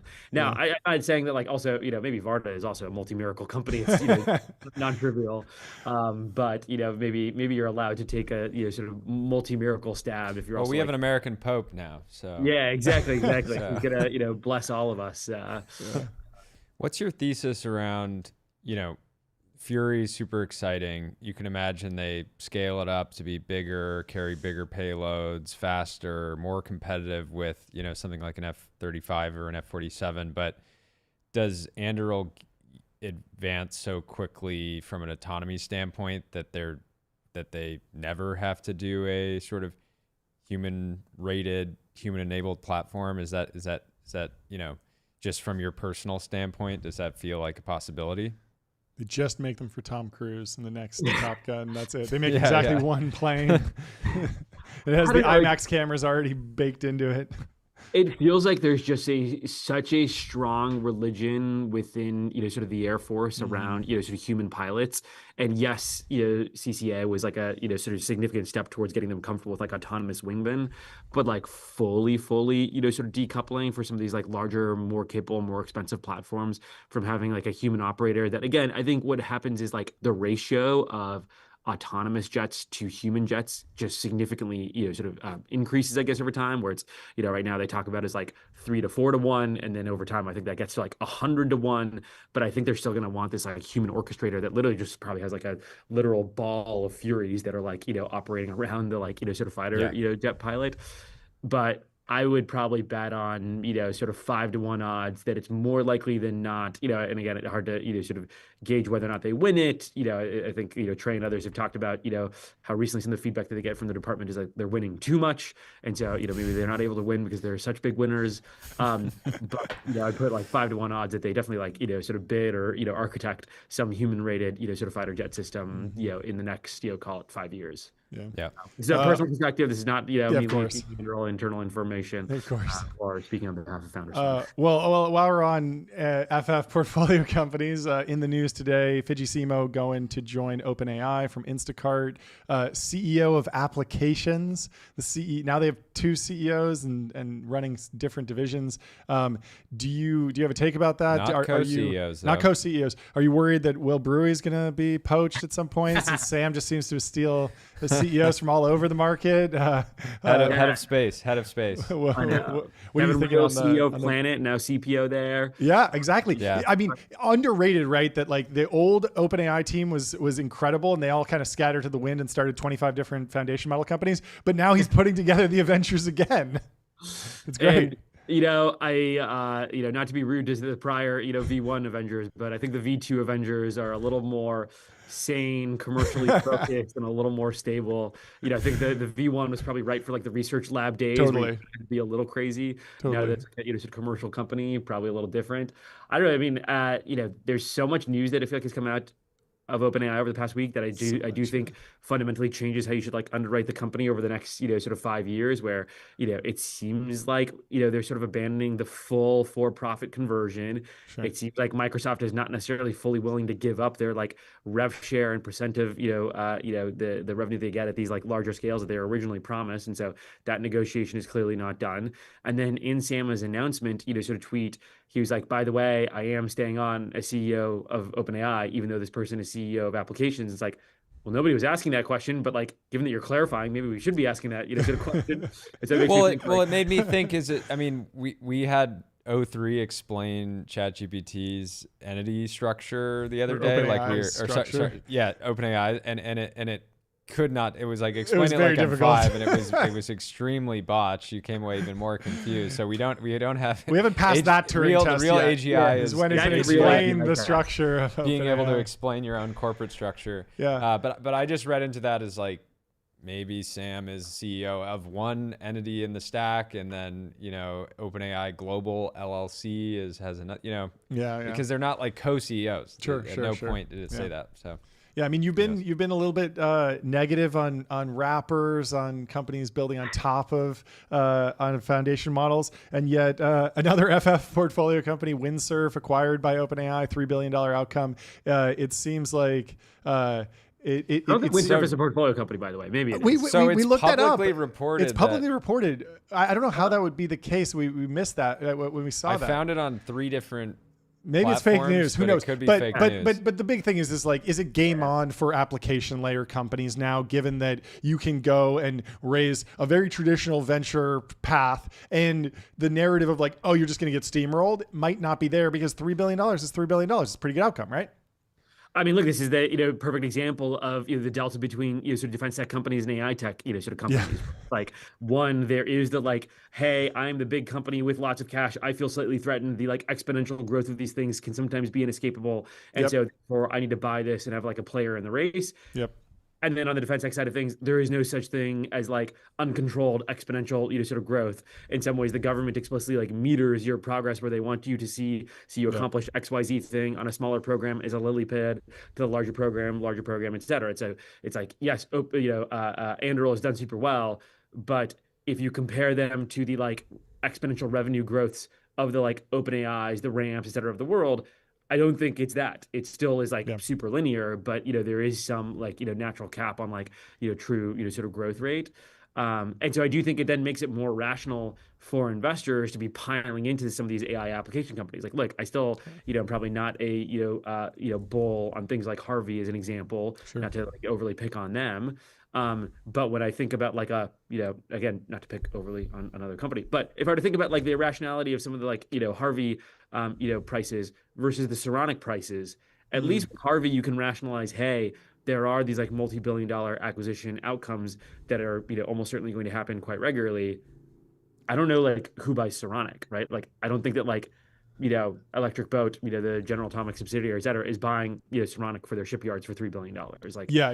It's totally possible that the windsurf thing causes this cascade of like every hyperscaler needs an IDE company, and it's just like boom, boom, boom, and they all have $10 billion to spend. So is $10 billion too much? Maybe $2 billion happens, but like multi-billion-dollar outcomes, we could see a whole bunch of those. Same thing with image generation. Same thing with different agent models. Like there's a way that like a lot of these could be baked into things. Anyway, I think the other question I'd be interested to get your point of view on. So we were at Config yesterday. Figma came out with Make, Sites, Buzz, like a bunch of like very, things that could be by themselves their own kind of businesses, right? And I saw some commentary online that was basically saying that like every app is just like basically converging on the same feature set right now, it feels like, in some ways, where it's just like, make anything, and so like like in your point of view, obviously you very clearly took you shifted away from looking at a lot of pure software opportunities, but how do you think VCs will change in kind of underwriting some of these opportunities where for some businesses that have been started in the last year, they're moving towards a place where everyone is weirdly competing over the same kind of like core use case at the end of the day, make an app, make, XYZ, thing. Yeah, I'll use a like example from more like backend sort of cloud infrastructure that was related to AI. There was all this hype in like 21 and 22 around, and I may butcher this because again, not my field, but I believe is the term was basically these vector sort of databases that were a way of basically storing a lot of the sort of model weights, the sort of pre-training sort of data that you were sort of working with, and your fine-tuned basically models on top of the sort of base foundation models. There was a whole set of investors that plowed like hundreds of millions of dollars into these companies. They had crazy revenue growth. And then like within 12 months, AWS made it a feature, Google Cloud made it a feature, Azure made it a feature. Yeah. And the companies basically just dropped off to zero because it was like, yeah, this is just a natural cloud feature. Thanks so much for pointing it out. Thank you, VCs, for like funding hundreds of millions of dollars to like, make, our customers very aware that this was necessary. But it turns out like people just like having things in a single platform that they already have a relationship with. And so, yeah, I think like, if I were, sort of, Dylan, the CEO of Figma, I would just be like studying what all these VCs are funding and then being like, great, I don't even need to buy this. This is so easy for my internal team to build that I will just go build the best applications. And then it turns out the CFO is like, well, why would we have two design software contracts? We already use Figma. It's already rolled out to everybody. Everybody knows how to do it. Let's just kill this AI thing and just like, use the AI app within Figma. And so I think that like, I don't know if you guys remember this term Sherlocking. It was, this is for the, sort of viewers on the show that are, below the age of 30. Back in the day, there was this app on the Mac App Store called Sherlock that, was very popular. Some VCs funded it. It was getting to like millions of sort of revenue. All that it did was if you hit Command Space, it pulled up a little search bar and allowed you to search all your applications, et cetera, on your Mac app. And then cool one day feature. And then one day at WWDC, Apple was like, hey, that's a cool idea. We're just making it like an OS feature.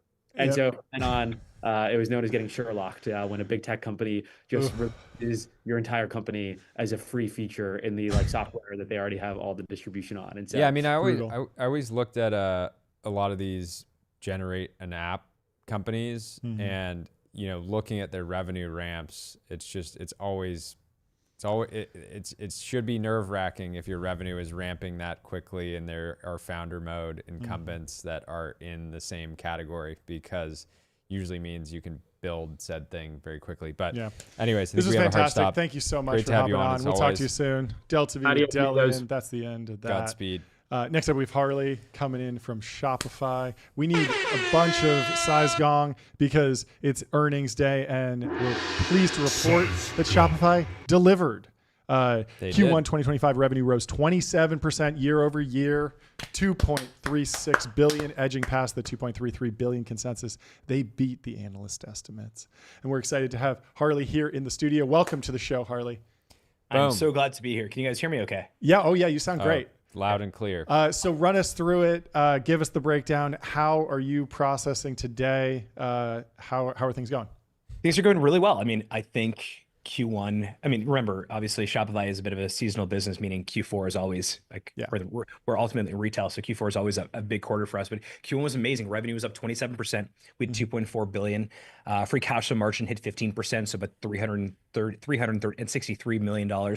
And then it was our 7th consecutive quarter of GMV growth above 20%. It was about almost 75 billion, which GMV is always important because it speaks to how well merchants are doing on the platform. So when Shopify does well, I'm obviously very proud. I'm especially proud now because I think this is, just to say the thing, this is a very unpredictable market. And I think Shopify's superpower of agility really comes into play here. I actually mentioned something on the call that didn't really get picked up, but because you guys are interesting people, I'll share with you. We've been public now for almost 10 years to the day. We had our IPO May 21st, 2015. And if you look back on the last 39 quarters, so 39 cohorts of merchants that have come on, 38 out of 39 cohorts of merchants on Shopify have outperformed the greater e-commerce market. So one of the things I'm very, very proud of is that merchants on Shopify seem to be doing really, really well. But I'm excited to be on your show. I mean, this is thank you for joining. This isn't a flex, but I canceled mainstream media to do this because there we go. We are the mainstream now. We are the corporate funded media. That has certain connotations. I think this is better than mainstream because it's we want to be mainstream. No, we love it. So yeah, I mean, you talked about the tumultuous market. There's a lot of headlines at the same time. Stock market went way down. Stock market's kind of back up. What should people be reading into new business formations, just broader entrepreneurship trends, and the data from Shopify about the health of the American entrepreneur? Yeah, I mean, look, let me talk about macro a little bit first. Sure. We were around in 2008. We were a tiny little company, but I've spent almost a third of my life. Wasn't it a snowboard shop originally? Well, we were a snowboard shop in 2004, but like we started a snowboard shop, and then actually when I was in law school, I don't know if you guys know this story, but when I was in law school, I was born in Canada, grew up in South Florida, ended up in college in Montreal at McGill, and then I went to law school in Ottawa, and I became one of the first merchants to use Shopify. Oh, cool. That's when I met Toby. But 2008 happened, and actually one of the things we saw during the great financial crisis was that a lot of people turned to entrepreneurship either as a way to replace their job, their income, or as a way to supplement their income if they had a reduced, hours if they were working at a restaurant or a retail shop. During the pandemic as well, we sort of saw that during the pandemic all these physical retailers that some of them were laggards that had not really moved online yet, began to move online at this amazing clip. So in many ways, this is sort of, Shopify kind of does well in these periods of uncertainty. But from our merchant perspective, we're not seeing any changes in our merchants so far. Our data actually through April, so beyond just the quarter, but through April does not suggest any slowdown. It's still obviously fairly early to assess some of these impacts, but I think from a consumer perspective, one of the things that also happens is in times of disruption, it does feel like consumers and retailers, they kind of lean into brands that they know and they trust. And when you think about your favorite brands, I don't know, for me, it's like Viore and Hallow Yoga and James Purse, like all those brands are all on Shopify. So things have been really good for us. And I think that'll continue. I want you to talk about for a second, the power of Shop Pay, just because as a consumer, I'm probably a DAU at this point. Nice. It's truly, I mean, it's truly life changing. I would love to get your sense of kind of what is making Shopify so dominant today. I mean, we talked to a lot of entrepreneurs and obviously like the core platform, but can you talk about how kind of the sort of like flywheel that Shop Pay is kind of creating in the ecosystem? Yeah. I mean, Shop Pay is really interesting for two reasons. One is historically we've really been a merchant-facing product, a merchant-facing brand. So people kind of knew Shopify if you were a merchant, an entrepreneur. But for most people, like we were the brand behind the brand, you didn't really know us. And both the Shop app and more specifically to your point, Shop Pay is really the first time that I think people are seeing the Shopify brand in the wild. And actually for the quarter, Shop Pay facilitated like $22 billion of GMV. That was up 57% year on year. If you look at the entirety, like cumulative GMV, we launched Shop Pay in 2017, and we've done about $225 billion on Shop Pay so far. Part of it is that I think companies, I mean, Amazon has done a really good job of this, actually. They've sort of reset consumer expectations for how commerce is done. And I think for a lot of consumers, because of that, they want their products either shipped fast or they want it, shipped cheap to them, or they want to be able to do one-click checkout. And so this idea of, we are not obviously a retailer, we're a platform. But if you were to pretend for a moment that Shopify was a single retailer, we would be the second largest online retailer in America after Amazon. Mm-hmm. We have millions of stores. We're about 12% market share in terms of all e-com in the US.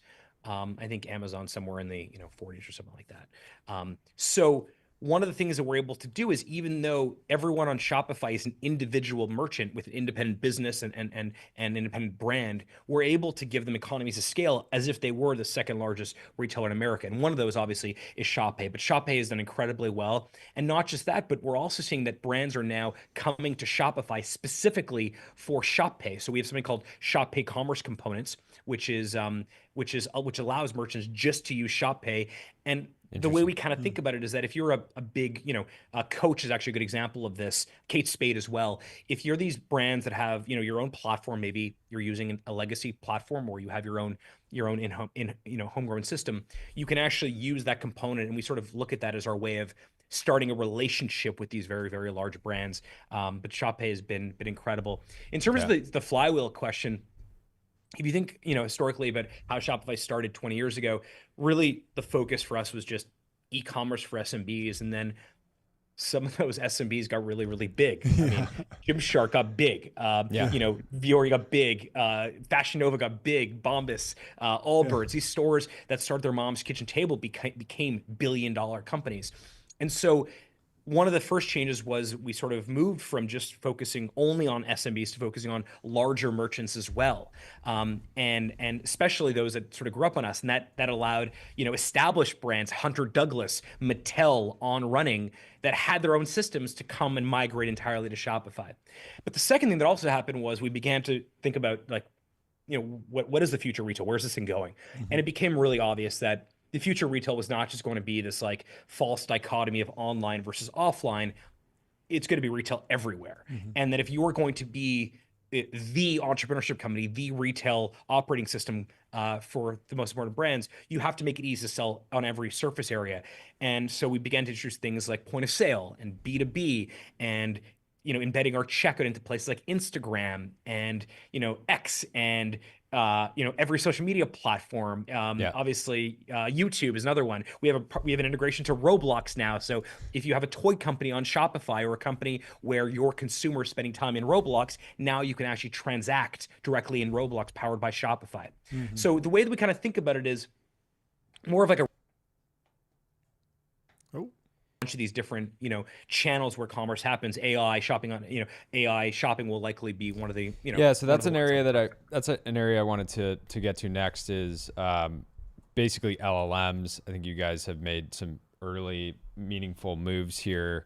How excited did you get about the intersection of shopping and LLMs as you started using some of these products just as a consumer, right? I think a lot of people just early on start using it maybe as an alternative to a Google search, and it was more for information. It wasn't purchase driven. And then we even had an employee from OpenAI on the show, and he was like, oh, every time I want to buy a product now, I just get a deep research, even if it's for something like bathroom towels or something like that. Because he's like, why wouldn't I want the equivalent of 3 hours of research on the right product to buy? Yeah. it feels a little bit like where social commerce sort of started, where it starts with discovery, doing research, finding new brands. You get served some, like, I don't know. I think actually, so one of my favorite stores on Shopify is Ember. You guys know this Oh company? yeah. They I actually know the founder. great company. Yeah, good company. He's on Shopify. Please tell the founder that I use it every single day. Yeah. Here in Montreal, at my office. But we start with discovery. I think I saw an ad, or I saw some sort of reel for Ember a couple of years ago. I was like, my coffee or my tea can stay warm longer. That sounds really good. But I didn't necessarily go to complete the purchase on Instagram. I then went to, I went to probably Google, typed in Ember, found the website, went on Shopify store and bought it.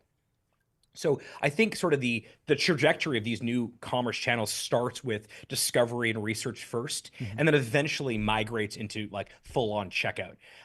So I think this idea that more people are going to discover and shop on these AI tools, whether it's a wrapper or it's something like OpenAI or Perplexity, I think that is an amazing thing. The way that we kind of think about it is anywhere where commerce is taking place, Shopify has the greatest product catalog in the world because we have the best stores in the world. We want to power those as well. So I'm not going to front run product roadmap, but you should expect to see Shopify merchants selling wherever their customers are, and if their customers are spending time on places on AI tools and LLM models, you should expect that we'll be there as well. But what's really interesting, I think, about that is that it means that all these, like, what's a good example? Let me use Spotify, for example. Like, weird thing to say out loud, but like Shopify has an integration for Spotify. Okay? Why do we have that? Because most merchants don't have Spotify artist profiles. But if you're Beyonce and who owns Sacred, which is a great cosmetic company on Shopify, you have a huge artist profile. It makes so much sense for you to also have an embedded store inside your artist profile. In the same way that if you're Jim, if you're Mr. Beast, and you have a huge Shopify store with Feastables, you should also sell directly on your YouTube channel, like right there, embedded checkout. So that's kind of how we think about the future of retail, that like, where are these surface areas, new or old, that transactions should be taking place that they're not? And then what we do is we go to these companies and say, look, let us help power that, both discovery of great products, but also checkout, and in some cases, even Shop Pay. Yep, that makes sense. I want to do a little bit of a deep dive on AI. It's such a big topic. I'd like to break it up and understand how is Shopify thinking about using AI tools internally as a company. And then I'd like to go through some of the different technologies from diffusion to text generation to agents on how the merchants can benefit from those. But maybe let's start with just culturally. What is the average Shopify employee using in their day-to-day now? Yeah. So I don't know if you saw Toby's now leaked email. Oh yeah. Which at the time, having it leaked, I wasn't sure. It was. I mean, I think now actually, there's probably more benefits to downside to it, because I feel like it's getting referenced a lot, and I think it also, I don't know, from an employer brand perspective, it's kind of nice to know that like that's how we think about things. Totally. But this idea of like, I think every technology company has AI. They'll say that it's being utilized inside their company. I think there's a big difference between utilization and it being reflexive. And part of the reason why, this email was really important was we want to make this reflexive. We want to push the boundaries of how our team thinks about it. So this idea that even a simple friction point that before you go and ask, hey, I want to add some headcount to my team. Okay, well, like substantiate why AI cannot do that. That small friction point may seem annoying, but actually what it really provides for is a much more reflexive process of like, you're right, I actually don't need this person, I can go do it then. We also built roughly about a dozen MCP servers that make pretty much every corner of Shopify's work legible. Wow. So now everyone can now find out about kind of everything else happening in the company. I'll give you the best example because I'm in kind of an earnings mode right now. It's our earnings day was today, as you guys know, which is why I'm here. I often will go to different teams and different product leaders or technology leaders and say, hey, I want to talk more about, I don't know, B2B in Europe. And they'll be like, okay, well, here's what's going on. And they'll give me the brief. Whereas I felt for this particular earnings cycle relative to previous ones, again, we've had 40 now, or 39, so we have 40 coming up. I didn't have to do that nearly as much. I was able to go into the vault, which is sort of our internal wiki, and I was able to pull far more information on my own, even to the extent that I can see at what stage different projects are at. So I think that is making company operations legible, I think is, I don't know, to me, that's like the gold standard. It means that I'm not bothering anyone. I also, if I'm working at 6 o'clock in the morning and like I need to get this one thing on B2B, I don't need to wait till someone is on Slack to ask them. I can just figure it on my own. And I think the other piece of it that I think is on the developer side, which maybe is more obvious, but we actually launched MCP server for what we call dev assistance. So effectively, it allows developers to like use Cursor Chat, Windsurf, Claude Desktop in a very simple way. It's just part of their daily workflow. So that's part of it. The other part of it maybe is less sexy, but it's on the support side. We think about like our support organization, how they deal with these millions of merchants, how they work with our merchants. In many cases, there's two types of conversations. One conversation is really more like more of a low quality conversation. Things like configuration of a domain name, like username and password, picking a theme, or how do I pick a theme? Then there's like high quality conversations, which almost looks like more like business coaching. And that's like, hey, I'm noticing that I'm getting traffic from Pinterest. What should I do next? Well, you should activate the Pinterest channel. Or I'm not getting any sales at all. What should I do? Or this theme, I'm not able to configure it properly. Maybe I have the wrong theme. So one of the other things we're able to do is by giving our support organization a lot more of these tools, now they're able to just simply focus more on these high quality conversations versus low quality conversations. And it just means that when you're speaking to, if you're speaking to a human at Shopify, we're able to ensure that you're having high quality conversations and you're not taking up time from them because you need a password reset.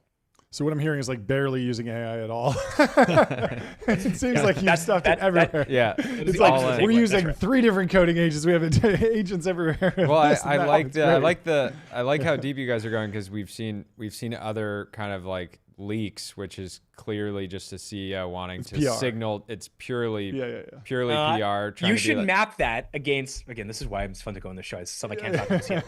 Okay, you should map that against technical founder-led companies, because I bet you, a dinner, like a dinner somewhere, that if you map that, you will see that generally technical founder-led companies at scale, so there's not that many of them. Yeah. You won't hear these sort of, superficial kind of statements. You will see actual building. And Toby's our CEO and Mikhail from Microsoft is our CTO. There's no room for that superficiality at Shopify. It is like this is the way to go. And maybe there's a whole topic about this sort of era of founder-led companies at scale, which I think is like the best era The ever. other thing, it's amazing. It just means very different if it's coming from a founder-led technical CEO.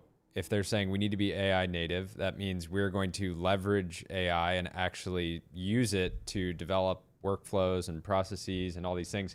And then the other side is we're going to be AI native means we're going to buy $100 million of AI tool pilots. Churn in 6 months. It's like very different. And a lot of decks from McKinsey. You guys were at the Figma conference, right? Yesterday. Yeah. Right. So I've known Dylan for a while. There's a group of people like Dylan and Toby and Patrick and Zuck, they're just operating at a different level. Totally. Yeah. And the fact that we're in an era now where these incredible people, these incredible leaders can lead over a long period of time, because that wasn't the case. Go back 20 years ago. You didn't see that. No, we need the gray hairs in. Yeah, that's right. And even the fact that they called the gray hairs or adult supervision was almost pejorative. Yeah, totally. This is a better era with better run companies. And there's no better person on the planet to run Shopify than Toby. Yeah, of course. I just on the AI, just before we get off the AI thing, one thing I do want to say also on the merchant side. Yeah. One thing that I think people miss is all these great tools that all of our companies are building. I saw some of the stuff that Figma rolled out yesterday around, effectively, you can fire your agency because Figma can. And ironically, there's all these agencies in the room probably thinking our unique value proposition is now going to be somewhat disrupted by the stuff that I'm watching on at the keynote. But it's actually small businesses that I think actually will benefit far more from a lot of this tooling. Big business can as well. This is a bit of an aside, but I'm not a sports guy, but on weekends, I have this small podcast called Big Shot. I'm creating an archive of the greatest Jewish entrepreneurs of the last 50 years. Cool. So people like Izzy Sharp, who created the Four Seasons, and Linda Resnick, who created Fiji Water. I just did Bobby Kotick and Michael Milken. But I interviewed this guy, Mickey Drexler, a couple weeks ago. And Mickey Drexler is about as close as you get to retail royalty. He ran the Gap. He was CEO of the Gap for 20 years, on the board of Apple. He created Old Navy. He quasi created J. Crew, at least made J. Crew what it is, which will the household brand. But he talked about in the old days of the Gap, sort of the heyday of the Gap in San Francisco, they have hundreds of people doing merchandising, product photography, product descriptions, layouts. And as he's sort of saying this to me, I didn't want to obviously say this to him on the podcast, but I can say it here. I was like, Mickey, like today, like literally, like the thing you get from Shopify for $39 for free with all Shopify magic can do a better job of your 300 people at the Gap. And I think actually, like, people talk about this term like democratization of entrepreneurship and leveling the playing field. It's all just these like random, platitudes. But actually what we're talking about here is that very thing, that 20 years ago, a team of 300 people were able to produce merchandising results that today for $39 a month on Shopify, you get for free. Like you get included in your subscription. And I think when you think about like product descriptions and product, that's part of it. But even things like, like we have something called Shopify Inbox, or an email marketing tool. Like the idea of automatic responses to every customer you have with highly contextualized replies. You used to have a team that would do that. And if you were a big company, you had a team. If you were a small business, you did not. Or even downstream of that though, right? Before somebody's signing up for Shopify, a lot of them need to get some type of entity, right? To like, house their business. And before now, that somebody that doesn't have any business expertise can go and even asking a simple question like, should I set up an LLC or a C Corp, right? Which is like a classic thing. A lot of people botch it. And it is insane for a lot of, if somebody's getting on their entrepreneurial journey and they're going and you should get advice on it. Yeah. It's not even that complicated of advice, right? A lawyer's just going to regurgitate, well, like, here's the benefits of this, and like, here's the benefits of that. And like, given where you want to take the business, maybe you should use this. And the fact that you can now get that advice like contextualized for free from an LLM, and in many ways you shouldn't get legal advice from an LLM. It might hallucinate, but for a decision like that, it's certainly better than just guessing. And then the other stuff I'm excited about is, specifically I can imagine a world in the future where an entrepreneur makes a product, and the product's like, maybe it's a physical product, and it's slow to change something like that. Maybe you're making it overseas, you're making it here, but it's a slow process. But I can imagine a world in the future where Shopify lets you generate an entirely new kind of brand web world around that product. And you might see a conversion rate go up by 15% for something like that, for like a one-time action. And in that world, it's like the incremental benefit of like a change that could happen almost instantly is insane. So I think the implications of shopping in LLMs is exciting, but at the actual business level, the impact of Gen AI, I just think is really underpriced right now. Yeah, I also think one of the things that is missing is a little bit like this, like we sort of think about our AI tools as very practical, like goal oriented, meaning like how they operate their business, rather than simply just rolling out random sort of features. Like, what actually is this going to do? Is this particular tool going to help them pick a better theme? Well, great, but why? Like, what does that even matter? Well, a better theme may mean better navigation, maybe higher checkout rates, maybe more customers end up buying. And when you sort of think about that in contrast to, the cost of failure in entrepreneurship now is about as low as it's ever been in the history of the world. Truly. I mean, you think about like Ben Francis creating Gymshark, and I think he's the youngest billionaire ever in UK history.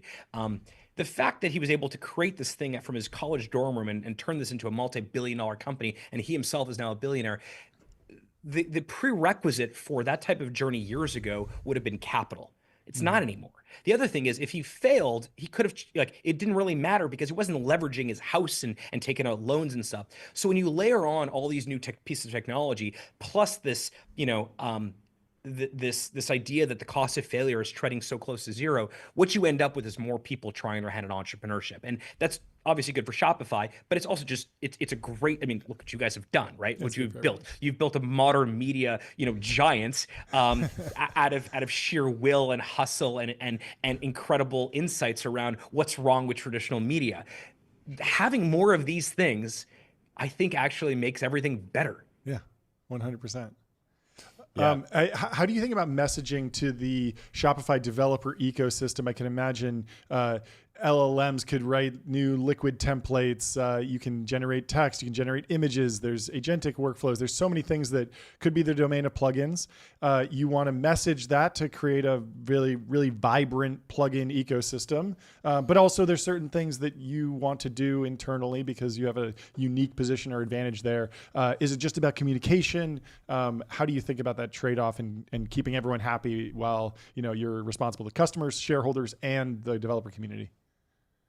Well, look, it's I think it's called the Bill Gates line, like a real platform is when you create more value for others and you capture for yourself. And that obviously is the case for us, for our merchants, but also for our developers. And there's currently 16,000 apps in the Shopify App Store. Yeah. In 2024, we paid out $1 billion with a B in rev share. So like a huge part of Shopify's success is our developer ecosystem. So that's the first thing. The second thing though, is that I think communication is part of it, but frankly, I think communication is often just a proxy for trust, a lack thereof, or the trust battery, right? When you say like there's been a lack of communication issue, it's usually a trust issue. We've been really clear with the developer community for the last, 15 years or so that, okay, here's what you can expect. Shopify's core offering, the thing we build ourselves, will be what for most people need most of the time on the platform. And that definition, that philosophy is dynamic, meaning it's going to change. So years ago, 2012, there were apps in the App Store that would take your desktop Shopify store and make it mobile optimized. It was like, I don't know how many there were. There's probably 5 of them, maybe more.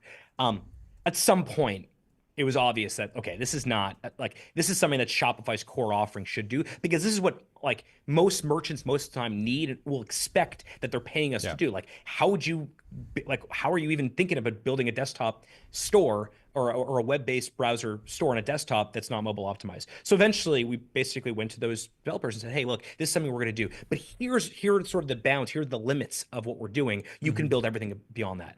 And you can look at companies, for example, like Klaviyo. We have Shopify Email. Klaviyo has built, Andrew, AB has built a multi-billion-dollar company on Shopify, which is now publicly traded, doing email marketing, because we're just clear about here's the bounds of what Shopify email will do. Beyond that, we're not going to touch. Same, you can continue to roll that across pretty much every product category. So one is, to your point, good communication, but the other point is like we have 15 years of reps of building with this community, to the extent that now if you are building an app or a piece of a product for the commerce and retail space, Shopify's App Store and our APIs are probably the best go-to-market, way to get access to millions of businesses. And that trust relationship, that ecosystem of reciprocity, is not something that we take. It's actually the first thing I did when I got to Shopify 16 years ago, is help to build that ecosystem, and we cherish it. But we're also very clear of what's coming and what's not. 16 years. We love an overnight success on this show.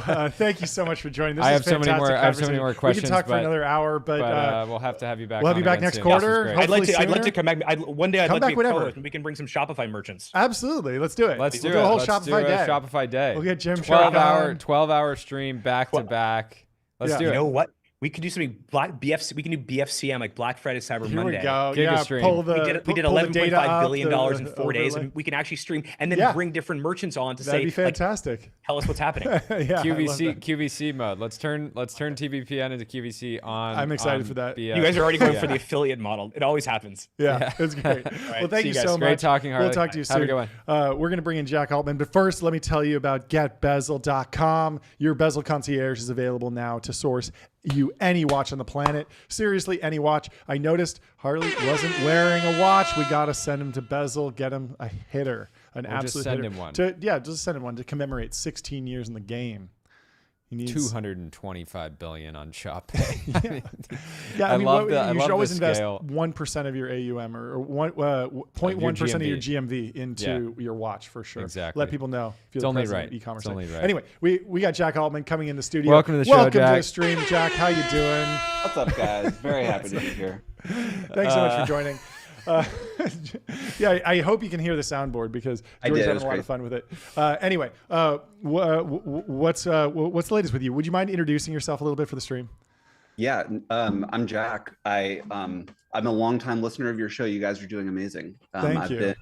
I've been waiting for somebody to do something like this, and you guys are just crushing it. Fantastic. Thank you. Your Chiron right now says rival podcaster squashes beef, because yesterday you tweeted that you can either be collaborative or competitive. And just to be clear, we see this as direct competition. And so you're That's how I feel. This is not a collaboration. I'm super angry every time I see exactly. you guys. Every time I see you pop up with another get mad. cinematic interview, I'm like, oh, that person No, should have been on my show. I love how strong you've come out specifically, where the average, it seems like the average net worth of an Altman guest is like $2 billion, something like that. Absolute hitters. No, it's great. It's great to have you on. So I mean, obviously the podcast is something that you're working on, but also you're running this fund. Tell me about the fund, how did it come together? What are you excited to invest in? Do you have any bounds on it, or is it just anything that interests you on a day-to-day basis? Yes, I've been doing the fund for like 15 months. I had been doing a lot of investing before. I was running Lattice, which I started in 2015 up through the beginning of last year. And I did a bunch of angel investing. I did some institutional investing. I sort of fell in love with it, realized it was what I wanted to do, and then started this fund 15 months ago. It's like an early stage, pretty generalist fund. So it's a $150 million fund. We do seed and Series A. We're like pretty concentrated, and there's no technical bounds on it, but we've mostly been doing like B2B, a little bit of hard tech, just kind of trying to do stuff that we either know or think can be hugely impactful to the future. Are you worried about your brother poaching your best CEOs? I mean, he hired Fidji Simo, he hired Kevin Weil from Planet Labs. He seems to be hoovering up entrepreneurial talent. It's unbelievable. That was an incredible I mean, Fiji incredible, right? I mean, it's amazing. Yeah, it's really, really good. So yeah, probably that'd be a good outcome. Amazing. What else are you taking away from the current AI market? We've been talking to a lot of folks about this, like, don't build a wrapper meme. Now Windsurf is going into OpenAI, and it seems like it might be a better time than ever to build in the application layer. Is it too late, or what are you seeing that's exciting you on kind of the AI front, since it seems like most of the foundation models have left the harbor, but there's still obviously a ton of opportunity? Yeah, I mean, first caveat is like, what do I know? But I've always thought that like the wrapper thing is like a bit of like it's a slightly cheaper mark to me. I think like most companies are always built on the shoulders of technology that came before. Totally. There's a bunch of stuff to do with the underlying intelligence, just like there was stuff to do with like cloud infrastructure. So I don't think of it that way. I think there are probably cases where you're flying close to the sun in a way where like what you do is just going to be obviated by like the, sort of big labs directly. But I think in a lot of these cases, like the difference between a thin wrapper and then something that becomes like a specialized workflow, I think, there's a real gap there. And so I'm much more in the camp of like thousands of blooming flowers, and the underlying intelligence is going to create a bunch of specialized things that like OpenAI is not going to go do everything. And so I think you have to be thoughtful about it as a founder, but I've never thought the thin wrapper thing is, it's a concept that is worth knowing, but it doesn't like discredit the whole idea of application software. Switching gears slightly, how do you think about opportunities to build companies in categories that are established but potentially stale? And I want to bring up an example, which is Fillout. We recently used Fillout, which is a portfolio company of yours. And when I used the product, I was so relieved to be using a form product that was beautiful, easy to use. And I looked back at their founding date, which was in 2022, right? Not very long ago, right? And I think that most of the time, I think a lot of VCs would sort of look at a category like that. Maybe they get a pitch and they're just thinking like, okay, forms, like we've had these for, forever now. There's Typeform and Google Forms and all these different players. How do you underwrite opportunities where it's clearly a big, market, but it feels like, there's no obvious why now, other than, in my view, typically it's like a super talented team that's just committed to like craft and just building this exceptional product? Yeah, totally. And so I guess maybe two answers to that. First is, I think you can always bet on Jiro Dreams of Sushi style approaches, where really great teams are building important products that a lot of people need, even without a why now. I always believe that you can bet on teams, particularly at the early stages. and like that can work out. But I actually think that there is, for this particular example, and then I can share a couple others, I think there is potential for there to be a really important why now around AI, which is, and they just released this new product called Zeit, which is like still in beta, but basically you can take all of this user data and then you can build things around it. And so now they have also like an application builder. And so you can release these forms, you can like get all this data in a seamless way, but then that can become like the baseline for a bunch of internal applications or other things that you'd want to do with that user data. And so to me, I think a lot of times, particularly when you're betting behind great teams, there's a lot of adjacencies that come up over time and great teams figure those out and like find the next thing. But to me, you know, it looked, you know, it's a big enough market that for me, betting on a great team always is a good thing to do. You should. And has anyone else coined the Jiro method? Because like Superhuman is like another example of like Jiro in many ways, where it's like email. Everybody was like, this is a finished market. Everybody has an email product. Most of them are free, and then you just come in with sort of like craft. And there's an entire list of you know, really successful companies. Good. I mean, speaking of, go ahead. Yeah. Just speaking of like talented teams, where are you seeing new pockets of kind of young talent emerge? There used to be like the Stanford Industrial Complex. Now it feels like you go to Stanford, you just walk onto Sand Hill Road, you get a term sheet. Then there was like the Waterloo. We've talked to Sequoia Partners who are pulling people from Talpio now in Israel.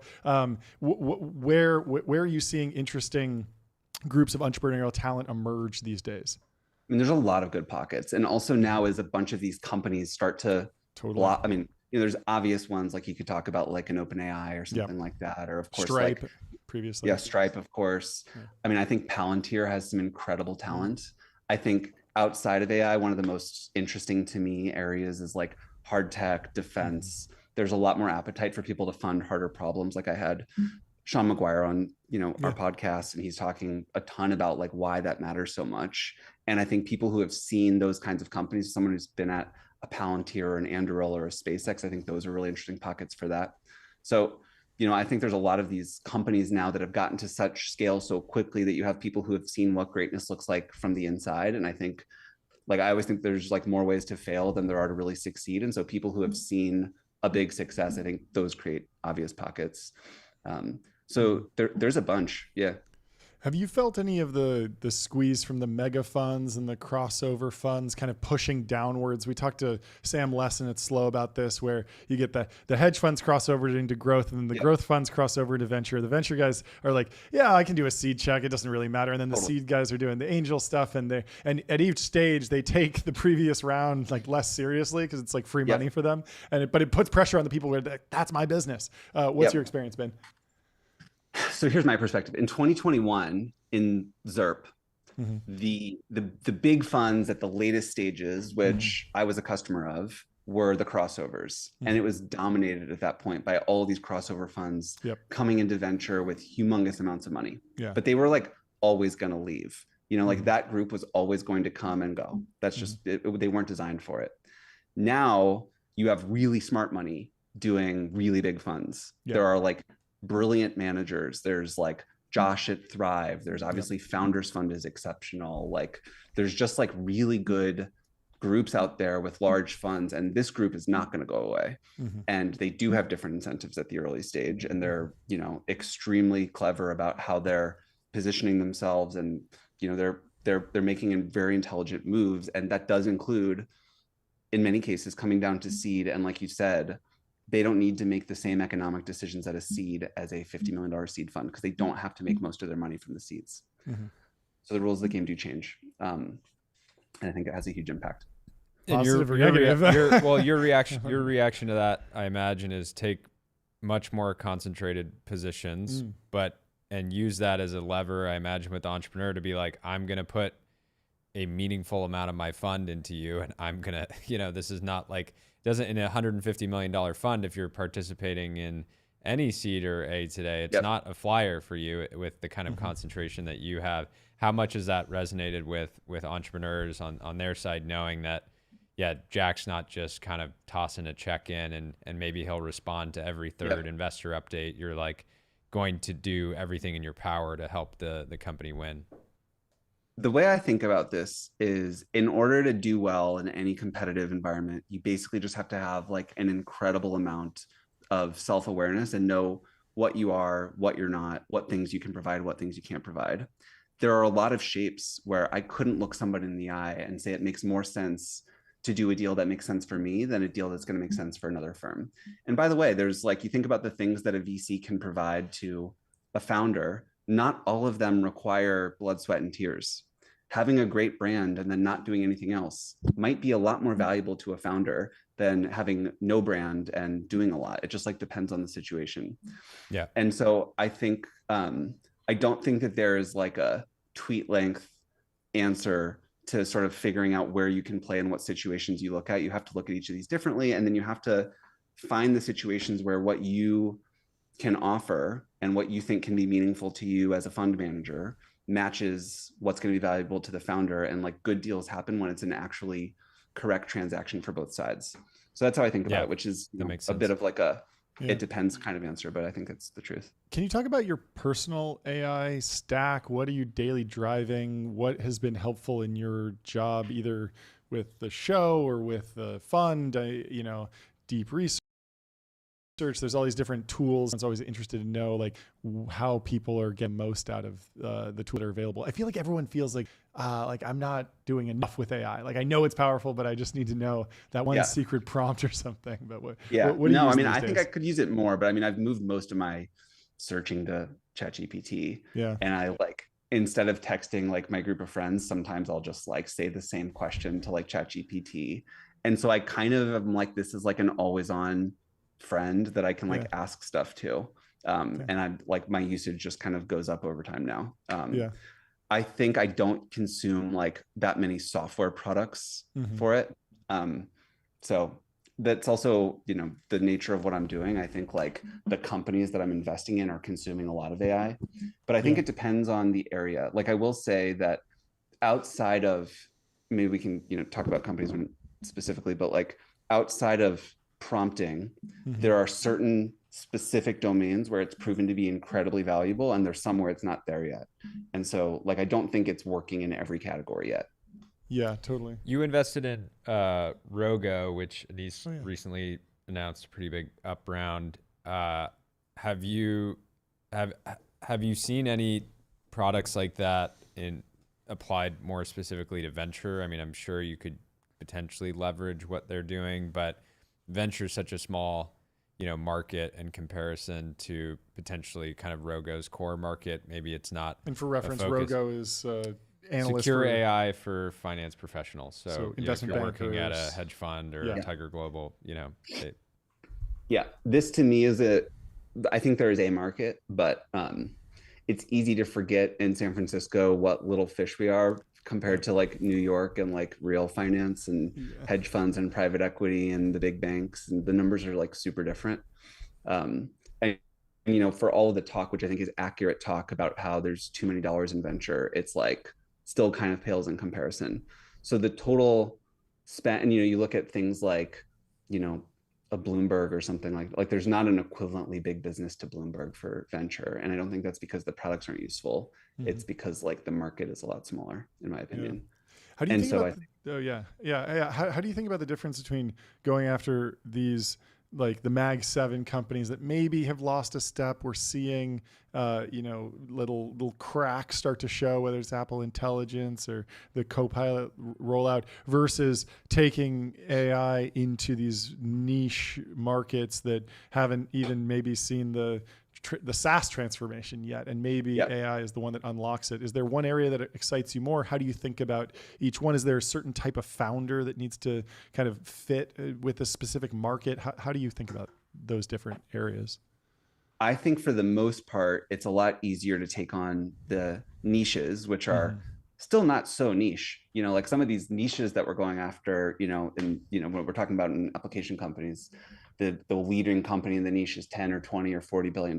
Might not be 2 trillion, but they're big niches. But I think there's two reasons. One, I think it's much easier to just win a small market and expand from there. That's like a Peter Thiel point, is like monopolize something, expand, and that's much easier to do in small, less competitive markets than going up against Amazon or something like that. The other reason is what I've seen a lot of is companies are able to crack old industries with AI in a way that hasn't happened in the last software wave.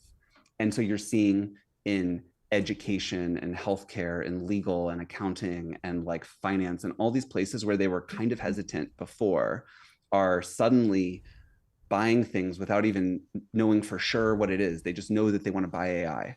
And that's like a completely new paradigm. And it's not even, that's professional services I just mentioned, but you could even go to restaurants or, like home services companies or, mom and pop accounting, and you're like leapfrogging and you show them AI and it's much easier to use than last generation of software. And so the value that they're getting is actually much steeper relative to what stack they were on than a tech company. Yeah, the examples you gave, it seems like there's obviously huge opportunity to go after those small markets, whether it's mom and pop accounting firms or home services, any of those markets with essentially a SaaS product. There's also been a recent boom in folks in venture crossing over into kind of the private equity roll-up strategy. Yep. Have you looked at any of those deals? Are you cautiously optimistic? There's some people that have been saying like, every time venture steps into that, it can't go well. But what is your take? The fund's probably not really set up for that, but you could probably participate in some way.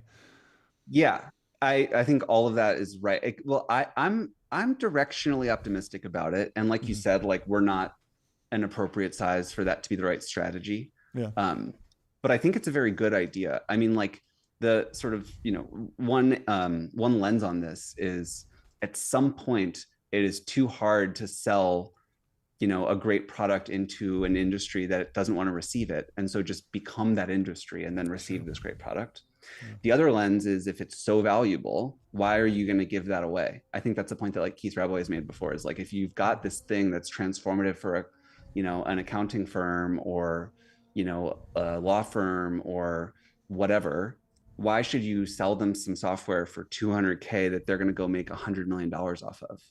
Yeah. Like, is that the right part of the good value capture? Just get 100 times more customers. Yeah, exactly. No, that makes a lot of sense. Do you think the job's finished with the founder-friendly meme in venture? It was controversial 20 years ago, but now it feels like it's baked into most venture brands, and it seems like it's more real than ever. I talk to founders that are set up from day one with super voting and 7 board seats and stuff. Is that still an issue in VC, or is it still a differentiator for venture brands as new managers build their firms? I think it is here to stay. Mm-hmm. I think it is basically it is table stakes in at least positioning. Mm-hmm. And then I think it is maybe more than table stakes in actuality. And I think people can sort of like go through and do the real work to see who's positioning it versus who's really doing it. Mm-hmm. I think in most cases it's the right thing to do, by the way. So I think the like industry converged to the right place where most of the time it's the right thing. But I guess a new thought, so I'm not positive if this is right, but it feels on some level like over time it is becoming it's a better and better proposition to be a founder as like the decades go on, and sort of the margin in this whole ecosystem has kind of probably moved from LPs to GPs to founders, where like I think that is the directional flow of where like extra sort of leverage is moving. And so I think that's probably just going to continue rather than recede. Do you think any of that's due to the work of Y Combinator? I've often thought of YC almost as like a union for founders, in the sense that like if you're a VC and you screw over one YC founder, then it goes out to the entire network and you maybe lose access to the entire community potentially. Yep. Is that a reasonable narrative, or is it more like just the writing and the memes of all the folks in tech broadly? No, I think it is reasonable. I think there's probably a constellation of inputs, and I think that's probably a big one. And I don't underweight how important YC's footprint is, and it's so founder friendly and it's so dominant that going against that is hugely expensive. I also just think that there's there's an extent to which everything about tech has become public, and like to a crazy degree, we know all the, we know all these stories and the ins and outs, and people have a good feel for how hard it is to be a founder. And I think even on that note, it's like, all of the, in the story, in the narrative of who do you want to win between the founder or the VC, it's like obvious. And so, I think even that kind of thing, it's just like, that's rightly the champion. And, having gone through it, I'm like, it's like, in order, like part of what makes this whole industry work is that there is so much respect and support for founders because it is so hard. And so I actually think part of why Silicon Valley works is because the whole industry supports people in a way that otherwise you don't sort of get that. And I think that is actually critical. Jordan? Where do you go to get perspective and get out of the bubble, right? If you walk outside of your house, you see billboards for companies that you've invested in or competing portfolio companies, or you run into another, and then you go to Thanksgiving and you're not, that doesn't work either. I'm curious how you try to, kind of break out of the bubble and get perspective on our industry and the work that you do. Yeah. It's a problem. I'm steeped in it. And like all my best friends are also in tech. And so I don't have a lot. But the obvious thing I have is like my family. Like I have 3 kids, my wife's in medicine. And so I do have that in a huge way. And I think that's the only reprieve, but it's enough, I think. Can you talk about lessons from Lattice? How did you kind of grow as an executive? And a founder? What skills did you pick up? And what did you develop, like kind of, I don't know, top tier talents in? Well, I think, so on this point I was just making about how like it's good that the industry supports founders so much because it's so hard. Yeah. Which is true. Like the flip side of it is that I think like one of the things that is that you just like can't believe to it is like how much you get to grow as a person being a founder, and just getting constantly just like bashed every day for years by a million things. It's like the things from the early days that stress you out, it's like you still are equally stressed the whole way through. It's just like the 2x4s that hit you have like gotten stronger. And so the little stuff doesn't get you as much. And so I think there's a lot of that growth that happens. But I think, one of the criticisms of consultants, which is the far other end of the spectrum from being a founder, is when you're a consultant, you are not actually, you're not tethered to the results of your recommendations. The criticism is you're fully dissociated. You make a recommendation, you get paid, you're out. Who cares what happens 5 years later? You're like long gone. Versus as a founder, every decision you make, you're living with forever, and you're just completely connected to it. And so I do think that experience of everything I do is like making the bed for, years to come. I think that creates like a sense of autonomy, personal responsibility, everything's my fault. Like all of those kinds of characteristics, I think are things that you build and then you never let go of. And I think this is a big part of why people like love hiring other founders. Like, so many founders I talk to are constantly trying to recruit other founders to join their company because they have that DNA that gets built into them that just like doesn't go away. So I think that's the biggest thing that's like, an intangible. Mm-hmm. What do you have to say to pronatalists in tech that don't have kids? You've got 3. You've crossed the replacment rate. We always joke. This is the Palmer lucky number. He wants everyone to have 2.1 kids at least. It's the best. I mean, honestly, it's like, with all this stuff, with so much of tech stuff, it's so easy to get lost in like the sauce of, totally.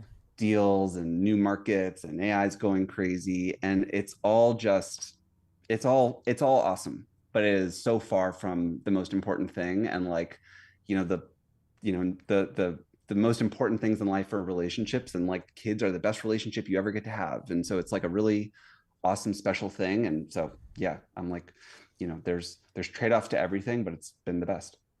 Yeah. Awesome. I have one last question. We'll let you go. I want to know, you mentioned that idea of like founders hiring other founders, and there's a bit of a debate in Silicon Valley, I think broadly about, first job out of college? Should you try and go work for a really successful scale up Series B product market fit company, go work with the best founders, be on that hyper growth trajectory, experience growth, feel it, and then go start your company versus, hey, some people see YC now as like a summer internship almost. Like, oh yeah, I'll go, maybe I'll drop out, maybe I'll go raise a little bit of money, try something, have one startup under my belt, and then go do the next thing.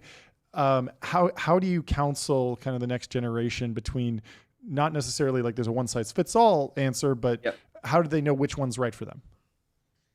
For me, I worked at a startup before doing Lattice, and I was there for a couple of years, and it grew a ton, and that was really helpful to me because like when you start a company, there's like 30 things you have to like be reasonably good at, which is ridiculous. And at least you learned like 14 of them by like working in a fast growing startup, so you only got to learn 16. It's like it's that kind of thing, and it does help a lot. But, there's a lot of great examples we could name of people who just went right from college to building iconic companies. And in fact, the very most iconic companies were built by people who dropped out of college or did it right out of college. And so it's like, your mileage may vary. And I don't think that there's like one story and it's easy to over rotate. I think for most people, getting experience helps, not hurts. And it's not like by the time you're 26 instead of 21, you're too old to do it. But there's a lot of great people who have not needed it, and so it's kind of like that quote. Mozart didn't go around asking people how to write symphonies. Like the folks who are destined to go start power law companies in their teens, you can't stop them, right? Exactly. But if you're asking yourself the question, maybe you should go build up the skills first. Anyway, this has been fantastic. Thank you so much for stopping by. Yeah, thanks Thank you guys for having me. Yeah, we'll talk to you soon. Bye. Cheers, Jack. Have a great rest of your day. And in the meantime, let's tell you about Wander. Go to wander.com. Find your happy place. Find your happy place. Book a Wander with inspiring views, hotel-grade amenities, dreamy beds, top-tier cleaning, and 24/7 concierge service. It's a vacation home, but better. It's better than a vacation home. Vacation homes are on notice. We are having John Andrew, the founder, CEO of Wander, on the show very soon. Finally, long overdue. He's been grinding. They've been putting up crazy numbers, as everyone knows, adding multiple homes a day, it seems, to the platform, which is just wild. That's fantastic. But very congrats excited for to that. Wander. They're growing super fast. Growing so fast that stuff's guest, leaking. By the way, we're adding we are a new American Pope, and we are going to be adding Alex. That's great. From Hallow. Hallow. Can't wait. I've been meaning to invite him. I'm really glad we got him on. 1:30, so the timing is good. Shout out to Catherine Boyle for suggesting that. That's fantastic. And right now we have David Haber from Andreessen Horowitz coming into the studio. I believe he was at Goldman Sachs previously, where he was the head of firm-wide strategy, which I always thought was an interesting description, because it feels like the CEO would be the one to do the firm-wide strategy. But I'm excited to talk to him about his career and then what he's doing at Andreessen. So welcome to the show, David. How are you doing? Boom. Hey guys. Great to be here. Big fan of the show. Thanks for having me. Thanks so much. Wonderful background. Look at that. Thank you. I was channeling the Army earlier, and Catherine Boyle, on the other day. So it's fantastic. That looks fantastic. Yeah, it's awesome. I'd love to start with just kind of like your background, introduction, and kind of your path to Andreessen, because I've been following you for like over a decade on Twitter, and I think this is the first time we ever met in person. You had to be in one of my first 100 follows for sure back when I was in college. Just for being sure, like this guy looks like a Chad. Let's throw him a follow. still Chad, I guess. No, awesome. Yes. It's been circuitous. Let's see. I studied biochemistry as an undergrad, so I actually thought I was going to be a doctor. Worked for a super successful serial entrepreneur out of school, a guy named Rory Riggs, who had started a bunch of biotech companies, ran a railroad, and started a giant private equity firm called Royalty Pharma, which we can get into. It's a fascinating business. Sure. And then I joined Spark actually back in 2011 up in Boston. Essentially, it's like the one non-GP at the firm. I was like a 23-year-old, analyst associate. And it was an amazing experience. We were investing out of Fund 3 at the time. The firm had already been pretty successful at that point. They had seeded Tumblr and put a bunch of money into Twitter when there were 10 people. We wrote the first check in Oculus when I was there. Wow. So great pickers. It's kind of where I learned, I would say, like the craft of venture. Ended up going deep into fintech at the time, and in some ways getting lucky. I helped source and seed Plaid back in 2013, and a bunch of other companies when I was there.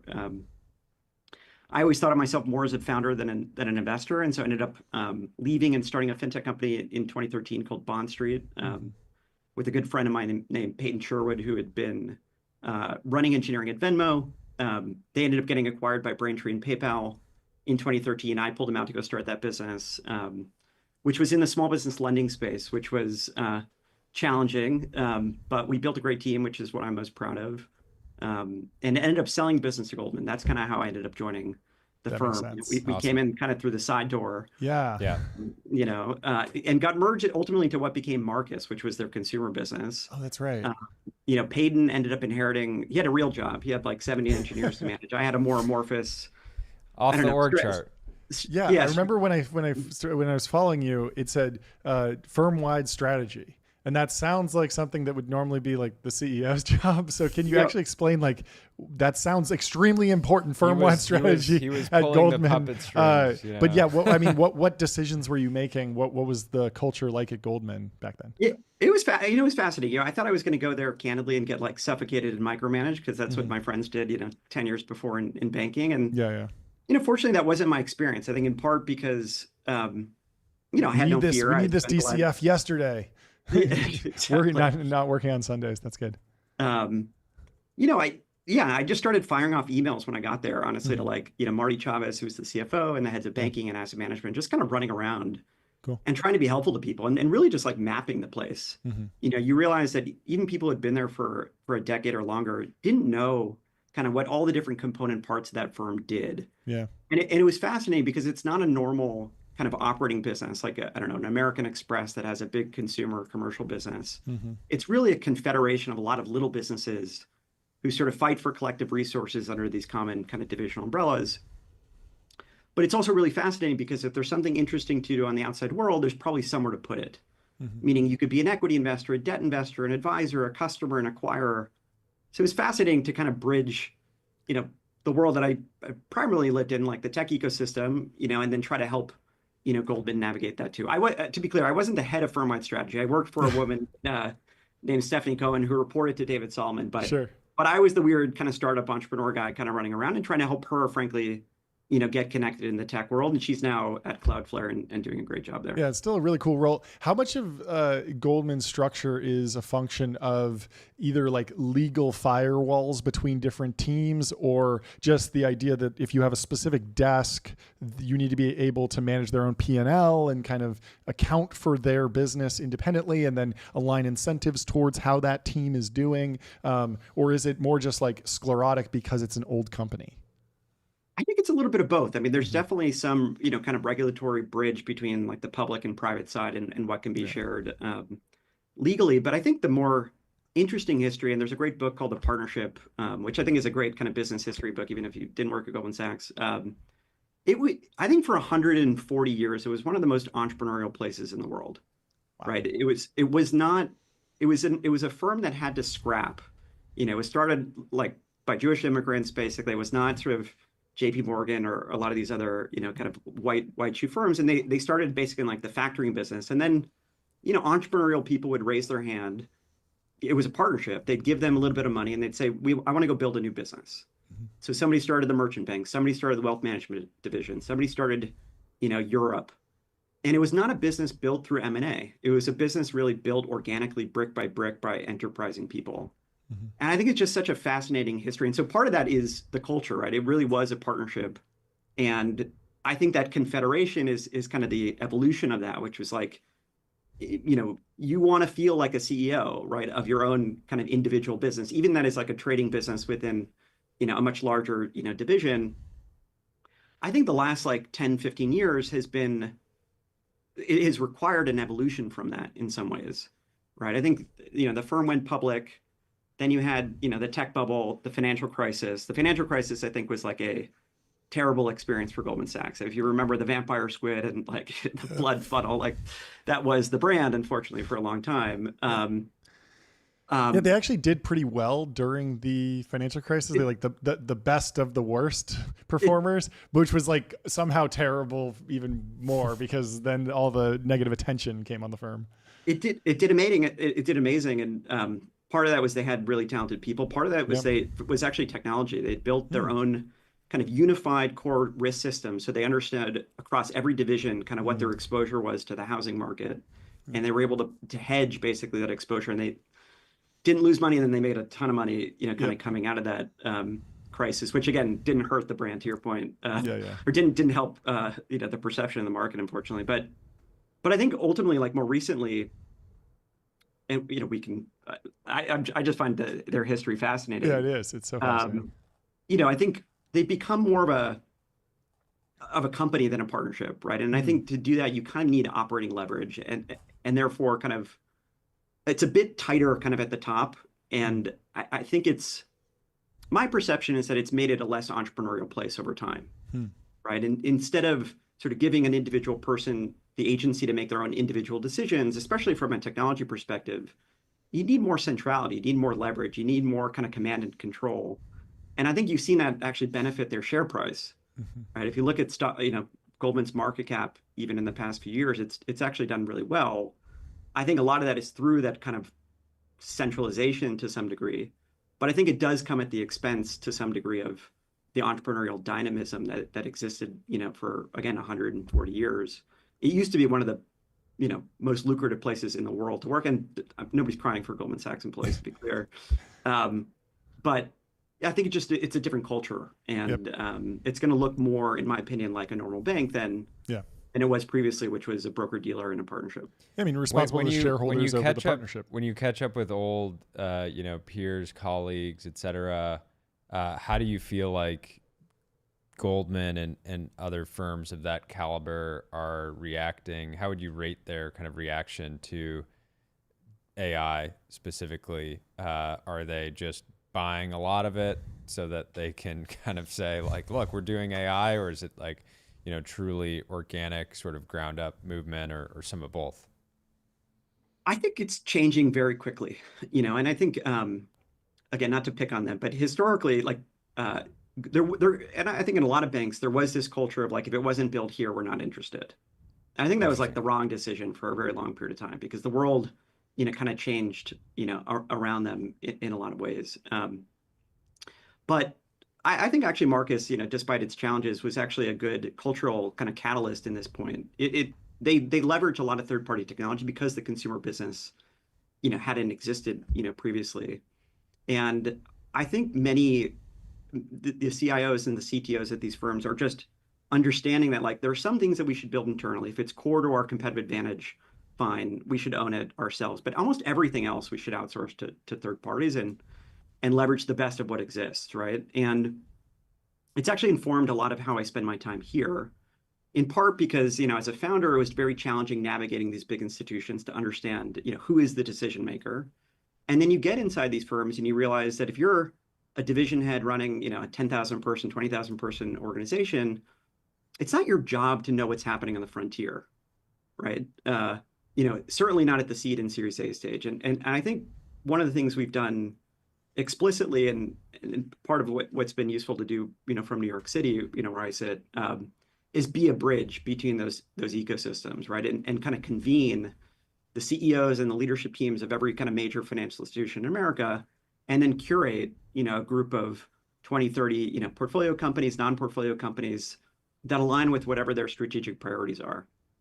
And it's kind of a win-win-win. You can accelerate, the go-to-market for the seed stage business. You help this sort of incumbent, understand what's coming. And it's helped us come to conviction, on investments and just feel like everybody's sort of winning in that dynamic. But the rate of adoption is happening very quickly, just to answer your question more specifically. And I think this is true in financial services. I think it's true broadly in enterprise, both because there's bottoms-up adoption, like engineers are, using, whether it's GitHub Copilot or Cursor, we're, big investors, obviously. But then there's top-down pressure, right? I think any CEO, any board member can plug a prompt into any of these models and understand intuitively the impact that it's going to have on their business. And I think financial services in particular is so human capital intensive at Goldman, they call basically the back office the Federation. Hmm. And it's kind of a Star Wars, I guess, reference, but it's still humans sitting in Excel, not even using enterprise software necessarily, right? And across legal, compliance, risk, vendor onboarding, and so much of that should be AI. And I think they're recognizing that and beginning to adopt it a lot more aggressively than I've ever seen, which is exciting.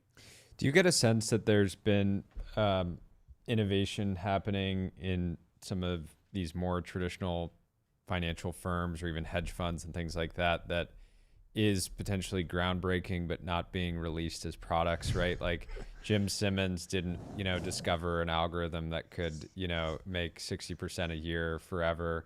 And then he was like, yeah, we shouldn't just like productize this and let anyone use it. Jane Street's had GPT-6 for like a decade. We should just use it. So yeah, how do you, I'm curious if you have any kind of insight there. Because if you discover something like, if you discover a machine that just makes money, you should just, Well, there was a rumor a while ago that Google's just their treasury management system was so advanced. They were like, we could just become a hedge fund, but that wouldn't align with our mission. Totally. I mean, look, there are a bunch of quant hedge funds that I'm sure they have to have had, great kind of proprietary technology that have given them an edge, whether it's Renaissance, as you mentioned, or, Two Sigma or Jane Street. It's hard to know exactly what's in there. I think they purposely keep it so secret. Yeah. And I was listening to your conversation with Jack earlier. I forget if it was him or you guys who had said it. Like, if you found something that is actually money printing, like, don't go sell it to a bunch of other people. Just like raise a giant fund and do it yourself. Yeah. Well, can you talk about the transition to Andreessen? How did that happen? Sure. You see people cross over from Goldman into venture every once in a while, but it does seem like you had a somewhat unconventional path. So how did that conversation first spin up? And then what's the experience been like over the last couple of years as the fund has scaled? Yeah, it's been awesome. I mean, I've known actually Alex Rampell. So he was the one who kind of recruited me to the firm back in 2021, but I've known him for over a decade. So I met him, I think, originally through Plaid. We'd done the seed at Spark. He had led a later round. I pitched him Bond Street when he first joined the firm in like 2015, 2016. He passed. We stayed friends. Many such cases. And then when I was at Goldman, I ended up helping them put a bunch of money into Carta alongside Vaynerchuk and alongside Andreessen. And he and Mark had worked on that investment. And then in PPP, like during COVID, I was trying to figure out ways to help the firm plug our balance sheet into the economy, right? I'd run a small business lender and I was afraid that, small businesses weren't going to be able to get the capital they needed to actually survive. And we could pledge unlimited assets to the Fed window. And yet I thought technology and fintech in particular was the right distribution channel. So he and I were chatting a bunch in that moment as well. I actually left Goldman in October 2020, went to go do this kind of weird thing with a hedge fund guy to buy a stake in Sotheby's. We can come back to. Very cool. That's amazing. I love that. And he pinged me in March. He pinged me in March of 21. He's like, how's Goldman? I'm like, wouldn't know. Haven't been there for 6 months. He's like, what are you talking about? I'm like, yeah, I never updated my LinkedIn. Here's this kind of weird thing I'm doing with Sotheby's. And he's like, can I put you in front of Mark? And I'm like, well, twist my arm. I've never met Mark Andreessen. And that sort of precipitated a bunch of conversations. And, fortunately, they wanted to open up a New York office. And it was just I had always admired, Andreessen from a distance. It really is a firm kind of run by entrepreneurs. And yeah, it was a unique opportunity to kind of plant the flag here in New York City. And, that was almost 4 years ago. We're 100 people full time in New York now. Wow. Yeah. Can you map Andreessen a little bit for us? Maybe compare it to Goldman. Obviously, a lot of entrepreneurial energy, but then there's specific funds, there's specific offices. It is a unique firm in so many ways. How has it changed? How would you describe it now? Eric Tornberger was on the show and said it's very specialized, and I think a lot of people in the audience were like, "What are you talking about? They do everything." And it's like, well, they're specialized within the firm, and there are specialists at the firm. And so, what's that been like, and how have you experienced the last couple of years as Andreessen has scaled? Yeah, it's fun. I mean, I think actually before Goldman, Bond Street had been the biggest business I'd ever worked at, which was, several dozen people. Goldman was 40,000 people. So I think that scale has actually helped because Andreessen doesn't feel that big to me. Yeah. I think in venture it's still big, but compared to Goldman, it's not. Just to give you a sense for kind of how the firm is organized today. So, last year we split the early stage venture business into three. We raised three separate funds. So there's an infrastructure fund, which my partner Martin Casado leads with Anj, Jennifer, and Zane. We have American Dynamism, obviously, which David Yulovich, Catherine, and Aaron help lead. We have an AI apps fund, which Rampel, myself, and Anish help run, which is basically anything consumer, anything B2B. Fintech kind of being a horizontal across either. Sure. And then there's a separate bio and healthcare business, a games business, obviously a large crypto business. Yeah. And then a growth fund that kind of sits across all of it and will invest in, things that are kind of inflecting. And then, uniquely, I think, the firm is 600 people. The vast majority of our headcount is a large operating platform, right, across a bunch of functional different, kind of areas, whether it's go-to-market or, marketing or people practices, an internal kind of capital network team. And these are resources that we, help make available to our entrepreneurs and really to try to tilt the board in their favors, right, to help them build great businesses. And that was kind of the ethos of the firm from the very beginning. I think Mark and Ben were sort of customers of the best venture firms as entrepreneurs. Yeah. And it was like, 5 people in a checkbook. And their view was like, we're going to take no salary. We're going to reinvest 100% of our management fees back into building this operating platform. And that sort of benefited from economies of scale, over time. That makes a lot of sense. Can you talk about how the kind of platform teams have evolved over the last, as long as you know? I was actually in the portfolio back in like 2012, and they did these like seminars for B2B sales and marketing and PR. But now you're seeing new value add pieces of the platform, whether it's introductions on Capitol Hill now, like almost like a lobbying light version. But how has that evolved, and how are you thinking about that going forward? Yeah, I think part of what has happened is kind of it has further decentralized in some ways. So in some ways it does kind of remind me of Goldman, where each fund is almost its own division that can kind of allocate management fees and talent at will to some degree. And as a result, ultimately, like we think about each fund almost as a product to serve the entrepreneur. And so I suspect that as David and Catherine are thinking about the American Dynamism business, it's how do I leverage these management fees to build the right capabilities that are unique for that, specific customer, right? Which might be, more of a presence in DC, for example. Martine might think about it differently on the infra side than on the app side. Same thing in the bio and healthcare business, like having a deep relationship with all the, payers and the big hospital systems, to help again accelerate the go-to-market of the bio and healthcare, portfolio companies, super valuable. And so it has sort of further decentralized, further specialized over time. But I think the same ethos is the same. It's how do we come with capital, but also help these businesses grow and scale, and take what often was a first-time founder and give them all the kind of superpowers and capabilities of being like a scaled CEO. Like that was sort of the mental model I think that Mark and Ben started with. I wanted to switch gears for a second and ask you about something that I feel like is kind of potentially on the horizon. So I've been hearing various teams are working on putting secondaries on chain, which I think is going to be potentially hilarious and potentially a disaster. We'll see. We'll see. I'm cautiously optimistic, but on the topic of secondaries in just companies staying private longer, liquidity in the private markets, it feels like this has been this like perpetual like promise, like the whole industry is very excited about it, and I don't feel like at any point, despite so much the sort of broad growth of the private market over the last 10 years, it doesn't feel like we've made that much sort of meaningful progress. Can Silicon Valley learn at all from, Wall Street is notorious for creating new financial products that can actually be, successful and scale and become big markets in of themselves.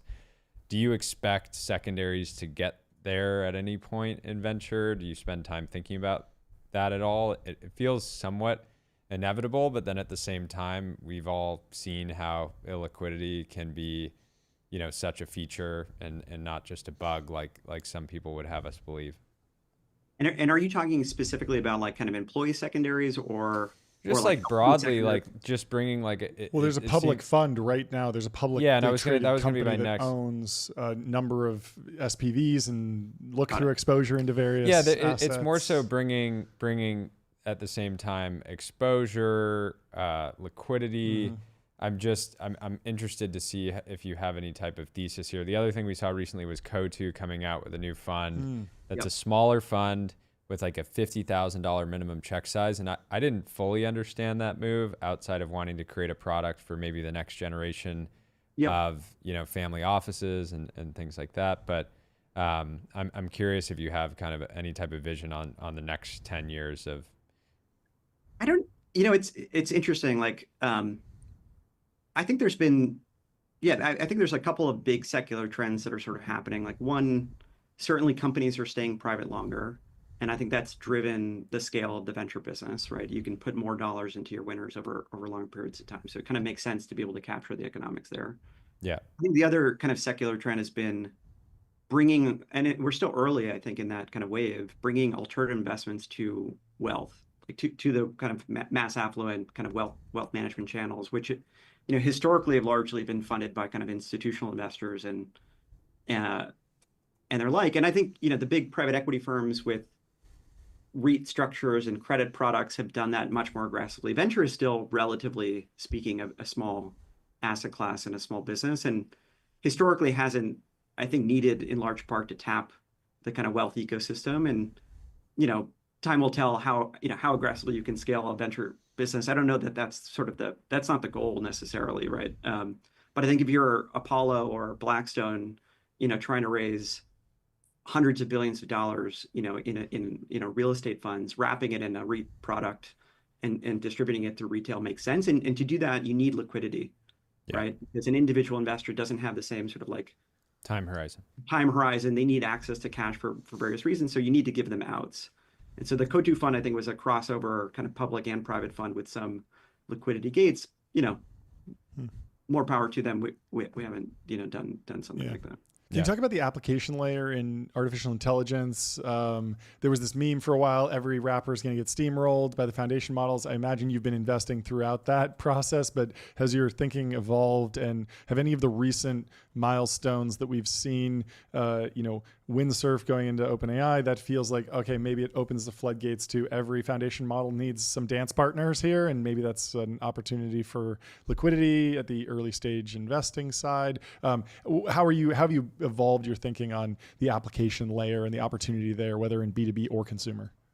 Yeah, I know. I mean, I think you're right. Like, I don't know, 18 months ago, I feel like the pejorative was everything's a GPT wrapper, and the fear was every, state-of-the-art model company was going to eat every workflow. I think that hasn't been the case. And I think the, declining cost basically of like intelligence has benefited the application layer.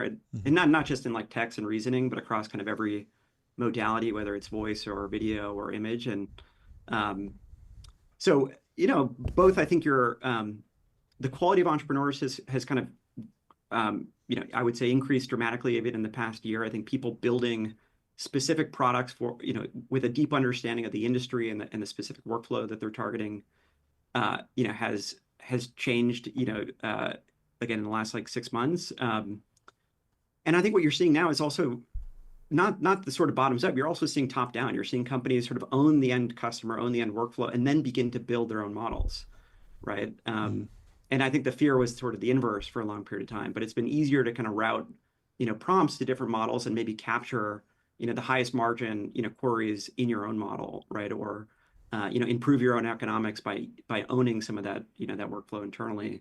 And I guess like my hot take is that, moats still matter. And there a lot of them are largely the same, at least in my mind, right? Like, I think AI is an incredible tool for differentiation, right? The idea that a voice agent can do the workflow, in some cases 1,000 times better than the human is amazing. But the technology, I think, is an ephemeral advantage. I think it's an amazing tool for differentiation, not necessarily the source of defensibility. And I think a lot of the defensibility in my mind resides in the things that have kind of always been true, right? Owning the workflow end to end, deeply embedding yourselves within your customers, right? Becoming a system of record, having a network effect, being a platform. And I think these were all the heuristics you would always kind of look for when evaluating software companies historically. I don't know that this time is that different. I think the impact and the idea that the software can actually do the work is radically different. And if you can capture labor budgets more than just IT spend, the TAM is radically different, much larger. But that's at least been kind of my own, mental model, over the past, several months. How are you thinking about open source? Mark's obviously been very outspoken about open source. I've always wondered, will there be a red hat of this generation with AI? Stable Diffusion was kind of thinking about that. And you could imagine that some company crops up that's like a for-profit, very successful company, but built on top of open source. Are you looking at that? Are you optimistic about that? Or is it more just like philosophically open source is a good thing for the ecosystem more broadly? Yeah, and honestly, it's a better question for Martine because they spend more of their time on the infra side, in that community. But we are big believers and investors behind open source. I mean, we're big investors in Mistral, for example. Yeah. In Europe, which is one of the leading open source players. Mark's obviously on the board of Facebook, and I think what they're doing with Llama is amazing. So I think there's opportunity for both, and I think in many ways, open source is a great kind of competitive force, which is also kind of drive down the cost of a lot of the intelligence, which again it can be great in its own business, and I think is also benefiting the application layer. Jordy, last question. Last question. How much do you expect the adoption of AI to mirror what we've seen in fintech, right? It feels like fintech's, been so transformative over the last decade plus, yet at the same time, every once in a while, I still need to, write a check or, use any number of different things. Does that provide any type of mental model for you on how to think about, how people and companies and countries adopt AI? It's an interesting question. I haven't thought about kind of the through line there. I mean, I think AI, this may not be shocking, but I think it sounds cliche, but it's going to change everything. It's going to be everywhere. And, even the kind of intersection of fintech and AI is just, I think, incredibly interesting. Like, I think my bias for the past several years has been to invest in fintech companies that lead with software, as opposed to financial products. And it's part why we built that incumbent network. It's in part because of the culture of these firms are changing. But, again, the ability to do the work within these organizations is so radically different. There's just massive labor budgets to be able to capture. And so, again, I think we're going to see the adoption of AI probably proliferate even faster than we did, fintech products, although that happened quickly as well. Yeah, makes sense. Well, thank you so much for stopping by. My pleasure. Great having you. We have to have you back and talk more. That we could go on forever, but we'll let you get back to your day. I'm sure you have a lot going on. Awesome. Thanks, guys. Catch up. See ya. Fantastic. We are pretty much done with our ad reads. We did a lot of them, but we still need to tell you. We mentioned everyone. Figma. We failed everyone. I know you want more ad reads. Remember, we are 100% corporate backed here at TBPN. That's right. We're also sponsored by Figma. Think faster, think bigger, build faster. Figma helps design and development teams build great products together. We were at Figma Config yesterday. The new Fantastic products experience. are so exciting. Yep. You can now. I mean, my favorite is Figma Sites. I posted about this, but it's a product that I've wanted since the very first day I used Figma. Real quick, so we have Alex joining from Hallow to talk about the new American Pope. I'm very excited about That's amazing. Timely. So he's going to give some perspective. Catherine Boyle. Also, did this happen while we were live? Because it happened while we were live. Okay, because you keep referring to this, and I'm like, I'm still seeing. I haven't gotten the update. So the Pope has been decided. So Hallow is based in Chicago. Okay. And the new American Pope is from Chicago. Wow, new Pope elected. Credit to Catherine for on thinking May 8th, about this. 2025, the Catholic Church announced the election of a new pope, signaled by white smoke rising from the Sistine Chapel. This event, marking a significant transition in the church's leadership, was celebrated widely. The new elected pope was expected to address the public from the central window of the St. Peter's Basilica. Many people learned about this historic event through various online posts, with some humorously noting the unconventional ways they discovered the news. A lot of people posting memes. Very fun. Well, I'm excited to invite Alex to the show. I'm so glad he could hop on the same day. That's amazing. He's not here yet, so we can go through some other posts and talk about what else is going on. I like this post from Nick Carter. Yeah, I got a post Please. for you. Will Brown has joined Prime Intellect. Oh, wait, really? Yeah, that's amazing. I know. That's huge, really good huge news. Pickup for Prime That's some Intellect. personnel news for That's you. some personnel news. If you're not familiar with Prime Intellect, fascinating company. They do. It's technically a crypto company, but they do decentralized training of AI models. And yeah, Will's a great poster and obviously very sharp in AI. So congratulations to Will. That's great news. Excellent rollout of this announcement. Like he just was he was teasing it for days. I was sitting on the edge of my chair. I'm very excited. Anyway, congrats to him and welcome to Alex to the stream. Good to have you here. Thanks for having me. Thanks so much. That was fun how that came together. This is amazing. I'm so glad you could jump on the same day. With Harley from Shopify and coordinating, but made it happen. Busy day for you, I imagine.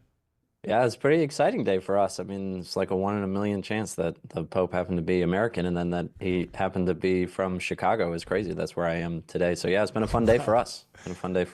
That's amazing. Would you mind kicking us off with just a brief introduction on yourself and the company, just so everyone knows? Yeah, I'm Alex, the CEO and co-founder of Hallow, which is a prayer and meditation app that we're Catholic, but we hope to be a resource for anybody interested in growing in Christian spirituality. We've been working on it for 5 or 6 years now. We're a Series C startup. So, wow, very cool. Talk about what it was like, kind of starting the company at that point in time. It still felt like an era where people in SV didn't really talk about faith. It was kind of didn't feel like it wasn't a market that people interfaced with very frequently, so they didn't think of it as a big market. It was almost like Silicon Valley had gone so far towards atheism effectively that religion was like taboo. Yeah, for a long time, religion was seen as like anti-science, and technology was science, and therefore you couldn't be religious and build a tech company, even though now that's been massively disproven and has been disproven forever. But anyway, what was your experience starting the company? Yeah, I mean, for me, it was my own. I started for myself. I had fallen away from my faith and discovered a relationship with Jesus, a relationship with God through prayer, and like really learning about what it meant, not just to talk to God, but to really listen to him, to really sit in silence and to spend time in contemplation and meditation. And I had no idea that those things that there was a Christian spirituality tradition of those things. I thought it was just, hey, ask for stuff and repeat the things you heard as a kid or memorized as a kid. So it had changed my own life. But yeah, I was in Stanford and working on this thing in Silicon Valley and pitching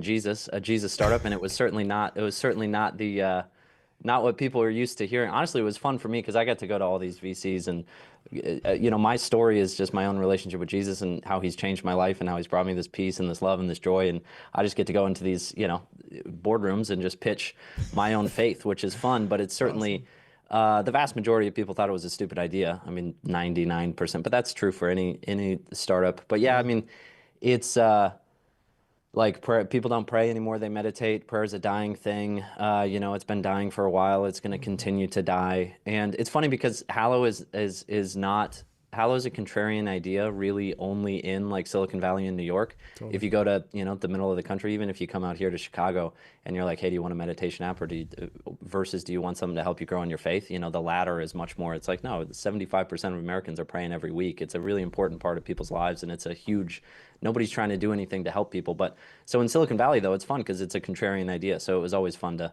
pitch. It's honestly the best of both worlds. You have contrarian here, which everybody's trying to be contrarian, and then non-contrarian in the market, which is where you're growing.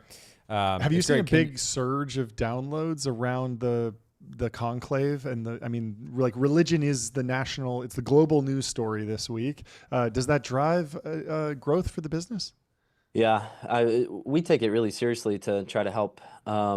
This is different than like we talk about it often as like a political thing, but it's very different for Christians and for Catholics, especially than, you know, a presidential election in the US.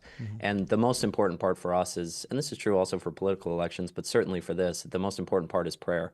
And so the thing for us is just to make sure that we're spending time praying for the church, praying for the, you know, repose of the soul of Pope Francis after he passed. And so we tried to create some content to help people journey through that. And then also to pray for the cardinals as they were choosing the Pope, and then now to pray for the new Pope and to get to know him a little bit and learn about his writings and his homilies and where he, you know, what he's trying to do for the church. And so yeah, for us, trying to help grow deeper in prayer and use this as an opportunity to let God work in our hearts was, we thought, a big opportunity. So certainly pretty busy for us. And we got, like, today was one of our biggest spikes in downloads of all time, because, you know, you send out a little push notification that's like, white smoke, there's a new Pope, so let's pray for him, you know? That's awesome. But for us, we just try to use it as an invitation to, you know, let God in a little bit more. Yeah.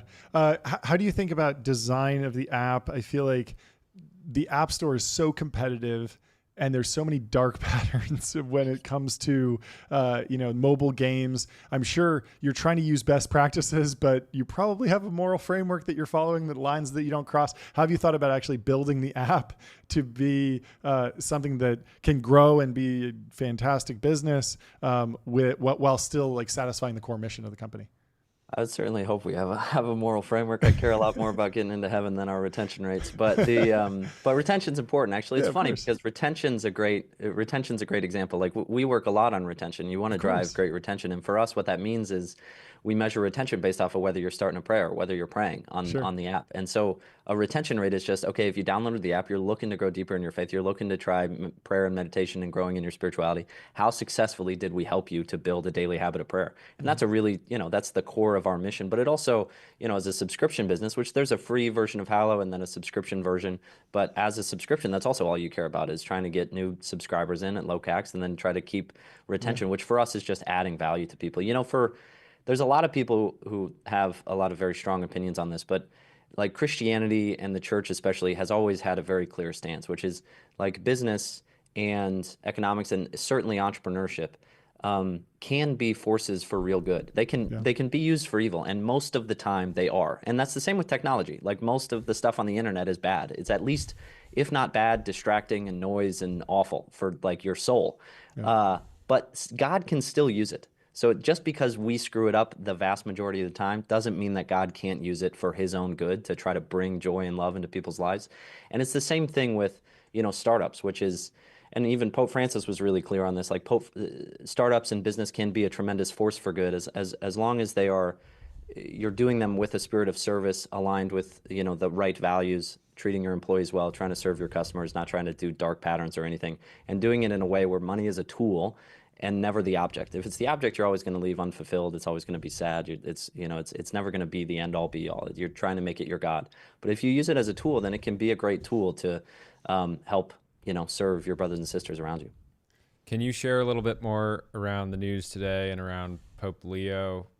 We were live when the news was announced, and we've had like 8 guests so far today, so certainly haven't been able to get into it. So for our own curiosity. Or even at a meta level, like how can someone get to know the new Pope? Like what is the correct process to even digest that information? Yeah.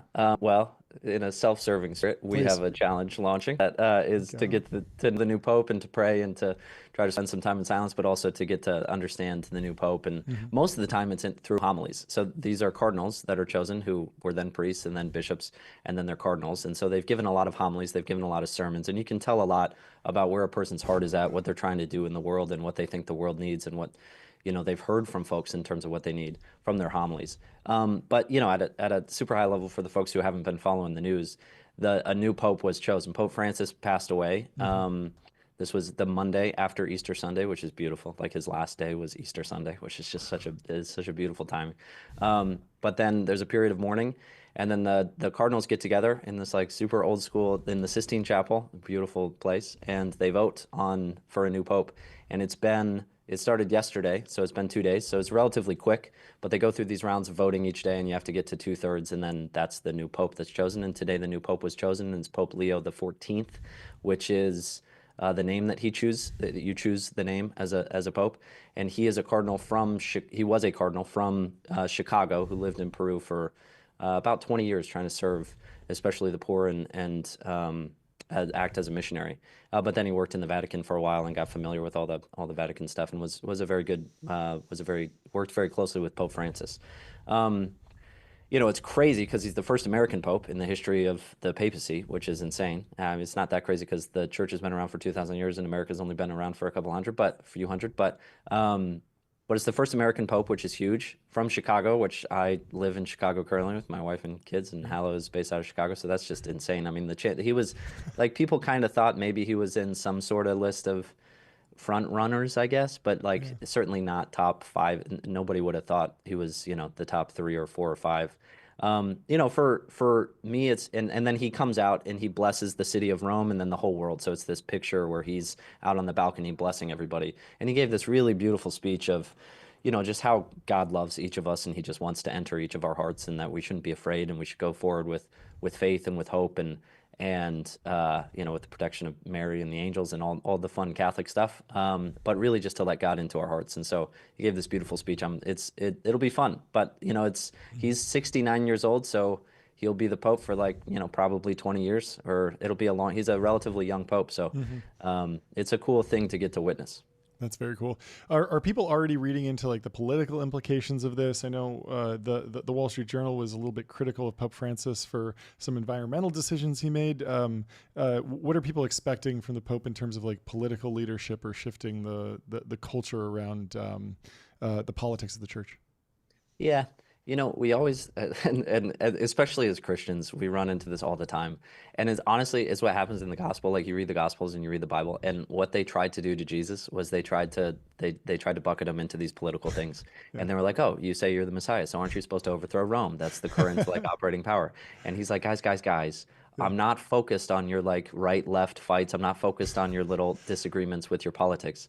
I am trying to build a kingdom, but it's not this kingdom where it's I'm going to fight a war. It's a kingdom, it's your heart. I want your heart. That's what I want. I want your life. I want your soul. I want your heart. I want you to live a life of love. And so what we tend to do is the same thing. We've done it for 2,000 years. But what we tend to do as Christians is we bucket these church leaders into these political categories. And oftentimes it's appropriate because they, speak very politically. But especially as the Pope, it's such a funny role because American politics are such a small portion. I mean, you're the Pope of the world, but certainly the 1.5 billion Catholics, which are spread, there's a very small minority are in the United States.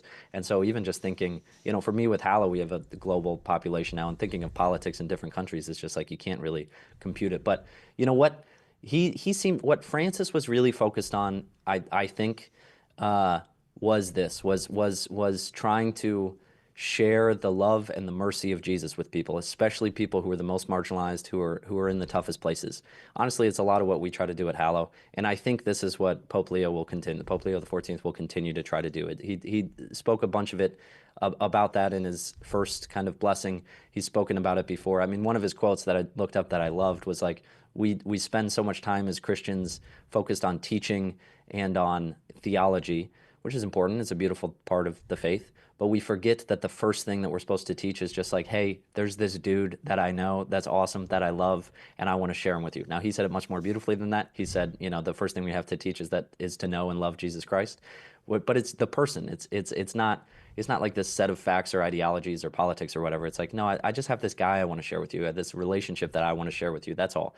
And I think that's what he'll try to continue. Politically, actually, on some of the more sensitive topics, he's been very reserved. So there's not a lot that you can tell on his stances, other than the things that the church has always stood very clear on. So he stands very clear for pro-life. I mean, he's got a very pro-life message, which is the same as Pope Francis, both for the unborn and for elderly. He's got a very clear stance on protecting the environment. God gave us the environment, and the church's job and our job as Christians is to inspire us to take care of what the gifts that God has given us. And so, he pushes for a lot of the same things. But Leo actually is a really interesting name because the Pope Leo XIII was the one who really fought against this socialism, this rise of socialism, also unbridled capitalism. And he was like, look, you can't just, exploit people for money. That's, we shouldn't do that.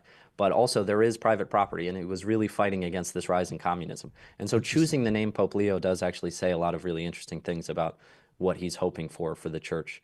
But we'll see. We've got 20 years to figure it out. So we've got some time. Alex, thank you so much for joining. This is fantastic. This was super insightful. Thanks for having me, guys. Thank you so much. Yeah. We'll talk soon. Good luck today. Bye. That's fascinating. Gonna have a busy evening. For sure. For sure. We got Gary in the waiting room. Let's bring him in. Super excited to have him on board.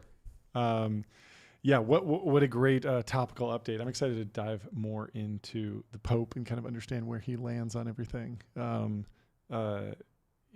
Pope, someone who's like kind of, drops out of consciousness, but then pops up every once in a while and back in a big way. Banger homily. You got to new homily alert. Really shake up the tech industry. Yeah, with a banger homily, hopefully. Anyway, we got Gary Vaynerchuk coming into the studio to the show. Excited to talk about the creator economy, what we're doing, what he's doing, how they intersect. And I want to ask him about this Walt Disney corporate chart. Have you seen this? The famous chart. Yes. Of like how everything interconnects. And I have an interesting hot take I want to get his reaction to, because this chart, everyone cites this as like, oh, it's okay to, build this really complex business where everything interacts with each other. Disney created this chart 10 years before he died.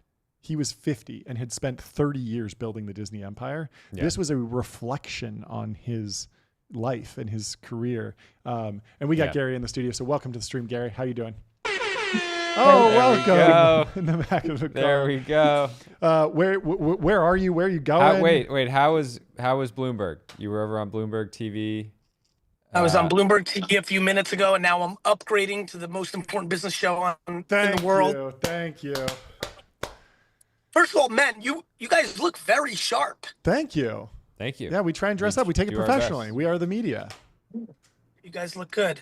I am in New York City, headed back to the office. I'm like in the thick of this major launch of my Be Friends trading cards, and but I'm really, really humbled to be on this show. And you guys, obviously, we've spoken a couple times off screen, but I'm going to give the flowers while I'm on it so other people hear it. I love what you guys are doing. I'm proud of you guys. Thank you. I cheer for you guys, and I'm thrilled to be on the show. Thank you so much for coming on. Tell us about the launch today to start. I have to imagine this has been in the works for years now. So tell us about what you're launching and the significance. Look, I knowing how high caliber the audience is here, let me say it this way. The direct answer is we have a Topps trading card launched nationally, globally actually, which is, if you pay very close attention to the narrow sports card world, is a big deal. The only other IPs that are on Topps Chrome are Disney. Disney itself, Star Wars, Marvel. So it's a big head nod to this tiny young intellectual property that I'm building that has the ambition of Pokemon, Marvel, Disney. But I mean, year 4, and back to, you were just mentioning Walt Disney. He was doing that 110%. Travis from Uber and I used to invest a lot together. And when he took over and was the day-to-day CEO of Uber, he's like, I would hit him up about random things. He's like, I can't. I'm 100% focused on this. I'm 4 years into Be Friends, and I'm in the process of getting to a place where I can focus 100% on it, but I'm not there yet. But yesterday was a great day, especially for me. I grew up a baseball card kid. Topps is the apex. But at a higher level, back to the audience that's here, I really think that intellectual property is going to be a very big topic of conversation over the next 20 years. I think as we go into this AI era, I think people will understand the value of IP more and more and more. And I'm grateful that, on my belief of what the blockchain means, which is what I started Be Friends on as an NFT project, and my understanding of storytelling and brand building around comic books and cards and cartoons and all that stuff. I'm pretty excited, man, to be on it. And so directly yesterday was a big day, but it's a tiny, tiny little pebble in this boulder I'd like to build over the next 3 or 4 decades. Yeah. Talk about, one of the, creating iconic IP takes time. There's no way to shortcut. You can't. There's no way to shortcut. Yet at the same time, crypto is known for just being ruthless in terms of expecting things, now, today, yesterday, things like that. How have you found, and obviously I don't think there's very few people in the world that work harder than you, right? So you're like working on delivering that, and growing the value of the IP day over day over day. How have you found the pace? Pretty easy if you're willing to deal with with pushback, meaning, to your point, you know, if you go talk to hardcore NFT collectors, that small group, right, in the scheme of 8 billion people in the world, a lot of them will tell you that over the last 18, 24 months, I've not been the darling of the ball because I just refused to do things that were going to create short-term economics. Yeah. And so I had to take my bumps and bruises on some of the degens, and I was empathetic. Like, when you are running a marathon, sprinters make fun of you. Yeah. So, you know, how have I dealt with it? I'm grown, meaning I've been running businesses for 30 years of my life, day to day. So I've also been a public figure for almost 2 decades. It wasn't hard for me to deal with the cynical tweets. I have a fucking vision. I'm focused on what I'm building. And over the last 24 months, building the infrastructure of trading cards and comic books and cartoons, my Moonbug collaboration, my Topps collaboration, us becoming a leader in live social shopping on Whatnot. These are the pieces that are being put in place. And when you look at the NFT values, because people are falling in love with Patient Panda and Fearless Fairy, you know, I know why people buy Spider-Man comic books. I know why people buy Mickey Mantle rookie cards. I need the storytelling. While there was uncertainty in the market, especially with the prior regime's SEC, I've just focused on building incredible community and collectability and infrastructure and building out my team. And so to answer your question, it was quite easy and quite hard. It was easy because I am who I am as a human and an operator. It was hard because even if you're a gangster and focused, and I like to be all those things, I'm a human. And, you know, when you get that pushback and people are like, where, what's the value, what, this, that, or like, where did Gary Vee go, blah, blah, blah, you know, you got to eat it. But the reality is I've been very clear about what I've been doing from day one. You can go look at my CNBC or podcast interviews in 2021. I said I'm building a 30, 40-year IP. 99% of NFTs are going to go to zero. I see a path to not being part of that 99%. It is going to involve the real world, not just digital. I will stay on top of my Web3 understanding, my Web2 understanding. And, you know, I've spent 6 months on understanding AI creation is going to matter for this IP, you know, because I'm required to, or the updates on new blockchain, or what Coinbase is doing with Base as a layer 2, or what's going on with YouTube Kids dynamics. And I mean, I'm just in my traffic, bro. And so I've handled it easily. How do you think about value transfer for intellectual property going forward? I mean, we were in the dark ages for a while where you couldn't even use a song on social media without getting the thing taken down. Now it feels like most of the platforms have figured out how to funnel the ad revenue around to the correct creator. Imagine that gets better with AI, but it's gonna get better with AI, and a lot better with AI on top of blockchain. That makes sense. Where you could really, really layer it all together. So what do I think? I think people in the intellectual property business are big winners of the next half century. And I'm grateful that between Gary Vee, the personal brand, and VeeFriends, the intellectual property that has obnoxious ambitions, that I'm going to be in the game. What is the next 1 to 2 years look like? You've been laying out, you know, your master plan, giving us updates, but what's the immediate future look like? Social media creative at scale. Believe it or not, this is analog, but the comic books are monstrous for me. Yeah. We just put out, but it's a modern twist. We're selling comic books in packs, so it has like a baseball card feel. So different covers, different variations, and we're selling it on Whatnot and TikTok Shop. So we're doing commerce-tainment, which is something I believe very deeply in. Yeah. So right now I'm going into the chapter of, here's how I look at it. I don't know if you men knows this, but Harry Potter's original book is a very sought after collectible and very valuable. Yeah. But Pokemon and Star Wars first books are not that sought after. Spider-Man's rookie card in 1966 Donruss, I think an undervalued collectible, but is not super sought at, because when you're a comic book collector, or more importantly, the first time Spider-Man appeared in the world, it came in comic book form. Harry Potter came in book form. Trading, you know, Pokemon came in trading card form. The form factor of the collectible when it first appears, becomes the alpha, becomes the real central focus.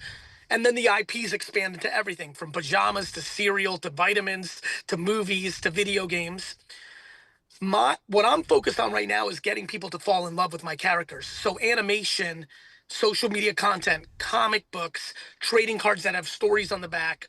I'm very focused on that. What that's doing is it's leading people when they fall in love to get into the ecosystem.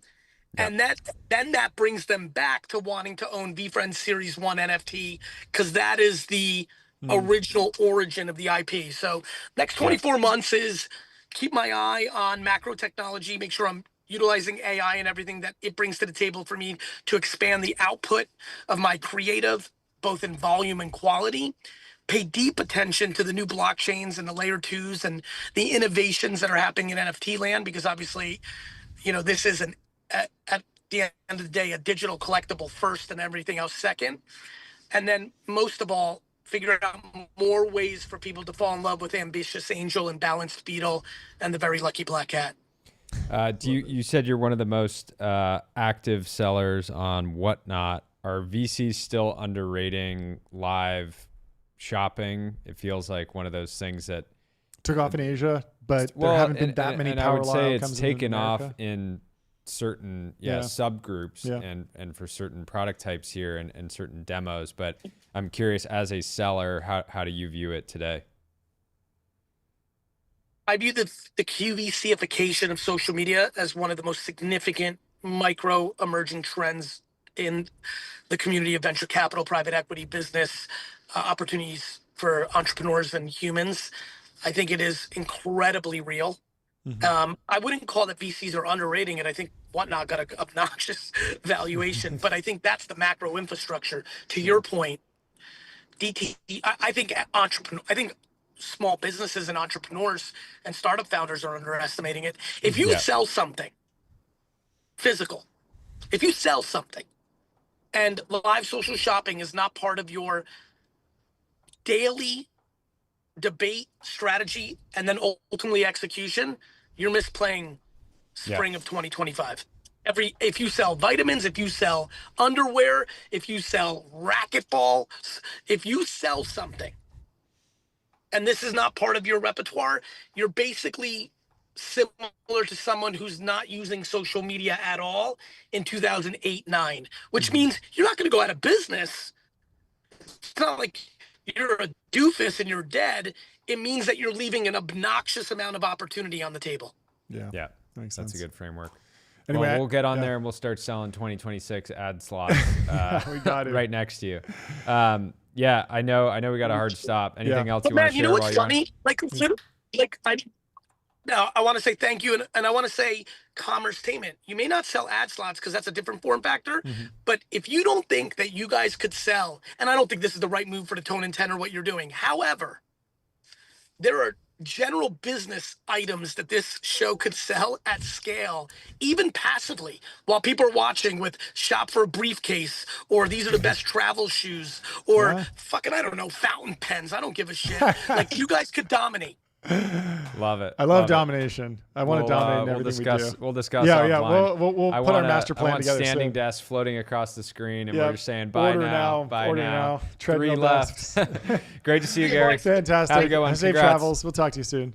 Anyway, let's do some timeline. We got 15 minutes until Will from Whoop is coming the on. amazing thing about Gary? GV, he's the same person always. Oh yeah, totally. Every interaction, talking with him. It's great. Here, he's in the car, just doing business. Yep. I love it's great. it. It's great. Fully authentic, and I like the clear dedication to VFriends. I mean, he is on an absolute mission. Trenches. So yeah, I love to see it. Anyway, let's go through some timeline. First up from Harsh. He says, Windsurf sold for $3 billion. Cursor is now valued at $9 billion. Windsurf bought by OpenAI. OpenAI is an existing investor of Cursor. Both are VS Code forks. VS Code is owned by Microsoft. Microsoft owns 49% of OpenAI, and it's the Big Short photo. Hey, there's a bubble. I mean, a little silly, but it makes sense that everyone's getting into this. This one from Leo Gao, if we can pull it up. is one of my favorites. From Frog and Toad. Said, Frog put the profits in a box. There, he said, now we will not be motivated by profits above the cap, but we can open the box, said Toad. That is true, said Frog. Just a timeless children's tale about obviously referencing the OpenAI profit cap. Nick Carter also had an interesting post about AI, the K-shaped reaction to artificial intelligence. For people who are naturally curious and love to learn, AI vastly improves their pace of information ingestion. For people who hate reading, writing, and see knowledge work as pointless busy work, AI will atrophy their cognitive functions. I couldn't agree more. If you're curious, you'll just be tinkering with ChatGPT all day long. I was trying to pull a list of the fastest companies. I mean, I'm sure everyone's seen that chart, the fastest companies to 100 million of ARR. I wanted to see the big boy version of that, fastest to 1 billion in revenue. Obviously, Google, Facebook, all these companies have done it very, very quickly. And I was able to just do one deep research report, then have, turn it into a scikit-learn, or I forget exactly what matplotlib chart, all within one ChatGPT chat interface. And I was just going back and forth for probably like 30 minutes while Jordy was just watching me. You fully voice mode too. Yeah, it was great. Just talk to it and say, hey, yeah, change this title, make this bold, make this font bigger. Analyst in my pocket. It was great. I'm not going to say the name of this account, but I will read the post. It says, there is a phenomenon on TikTok where businesses will exploit their young female employees to do an informal ad for their establishment. Have you heard about this? I don't. Oh, we have like a junior employee. I don't call this exploitation. I call this shareholder value creation. Being on a team and being willing to do things that aren't necessarily directly listed on your yeah, but I mean, if it's not within offer. your purview and you're like, forcing your employees to post about your stupid business or something. Gun to your head. Make a TikTok ad, John. Yeah.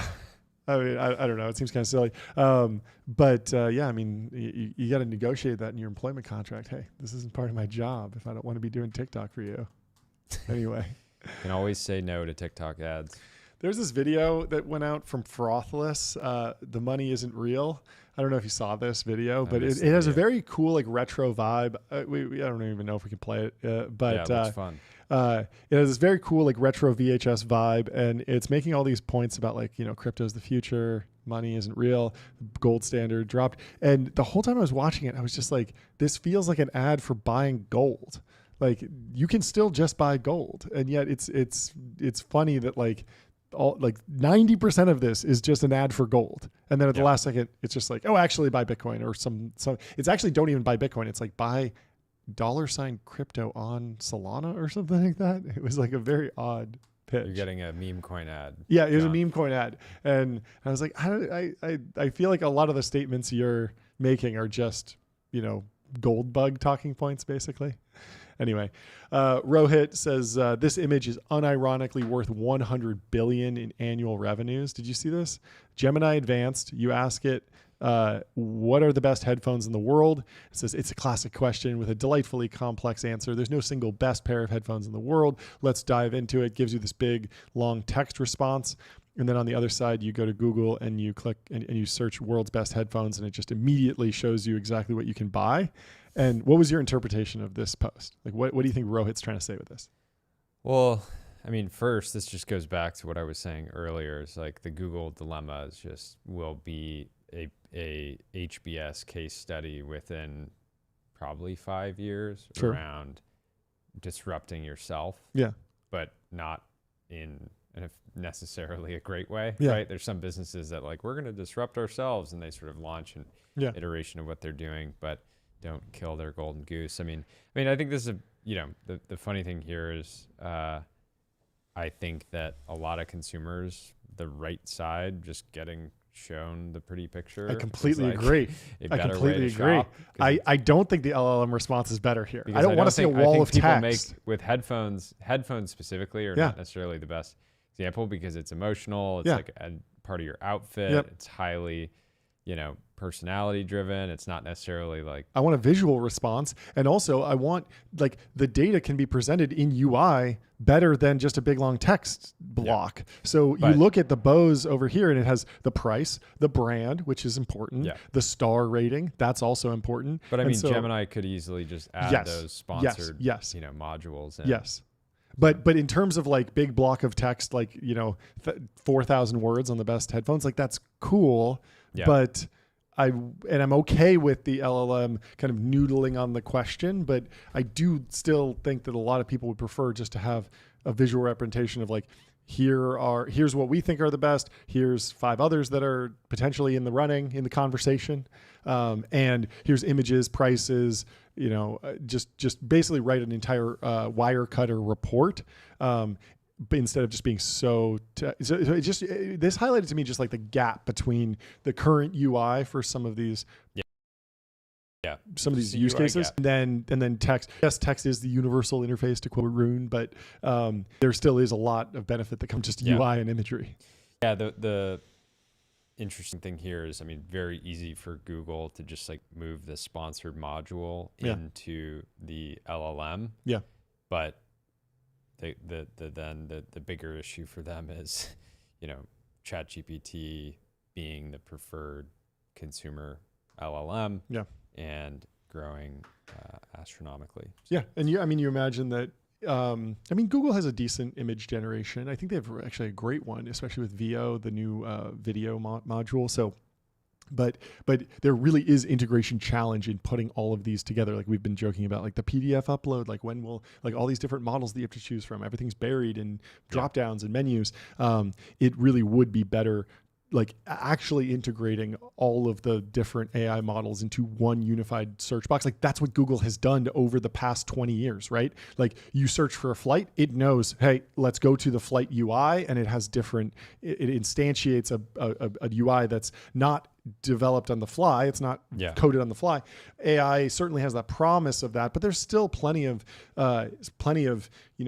business logic routing that can happen in the LLM. Like, every once in a while I'll ask it like generate an image or make an image of this, and it'll just describe the prompt, and then it'll say like, hey, do you want me to actually generate this? I kind of got confused. Did you want text or image? And so clearly within ChatGPT there are multiple routes that it can go down. Like, do you want me to write code? And then if you say yes, it writes some code. Do you just want text? Do you want me to go out to the web and search? Do you want me to generate an image? There's kind of like 4 or 5 like tool usages.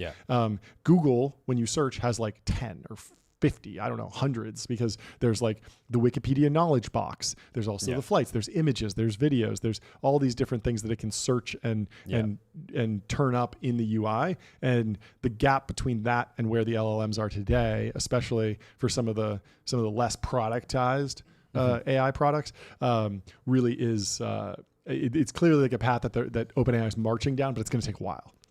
Anyway, speaking of AI, Sonia Wang from Sequoia is coming on the show tomorrow, but she was recapping the 3rd annual Sequoia AI Ascent. Absolutely banger lineup. Thanks. Jensen Huang from NVIDIA talked about token generating AI factories as the new industrial infrastructure. We were talking to her partner yesterday, and Andrew Reed, and I have this big question of like, when will we see the first data center build out for humanoid robotics? Because it seems like until that happens, we're not really on the scaling curve of that technology. We've seen that for LLMs. We're starting to see it with self-driving cars, but we are definitely, there's a lot of noise in humanoid robotics, but we're not actually seeing like the satellite images of the 100,000 H100s all go into one facility. Jim Fan from NVIDIA was actually at Ascent talking about why simulation is key to robots passing the physical Turing test. And you would think you'd be simulating on a huge scale. You'd be doing a massive data center build out, and that's something that it can't just be a talking point for a humanoid robotics CEO. It has to actually be. It has to be the domain of Dylan Patel and semi-analysis. Until I see the satellite photo of your build out, I'm not fully convinced that we're there. But Brett Taylor becoming CTO at Facebook CTO at age 29 was there. Jeff Dean, one of the most legendary programmers of all time, is over at Google. Sam Altman was there. Chase Lockmiller from Crusoe. Really insane lineup. Stacked. Well, we'll have to get more her takeaways from that. Yeah. There's this other poster for moving to Europe. Your student debt will not follow you here. And so Andre says, we can weaponize American AI against them. And Bern Hobart says, sending Europe a bunch of people who have credentials indicating that they're suitable for office work, none of whom understand compound interest, should be considered an act of sabotage similar to the Nord Stream attack. Just sending our most indebted college grads to Europe. Anyway, we have our next guest. Let's bring him into the studio. We're excited to talk about Whoop, break down fitness trackers and everything that's going on today. Welcome to the stream. How are you doing? What's going on?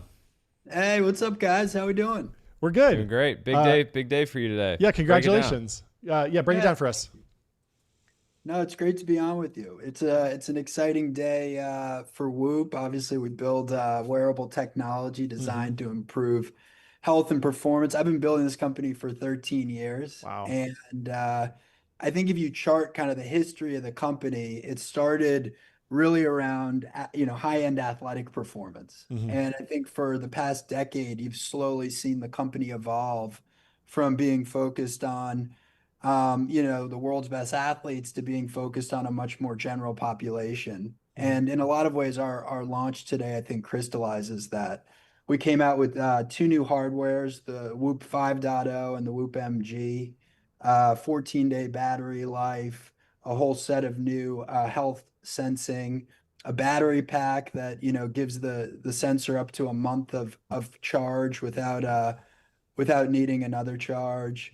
And then we've come out with a whole suite of new features. So we came out with Health Span with Whoop Age, which will tell you essentially how old you are. I think it's going to be a fairly addictive feature based on people's response to it already.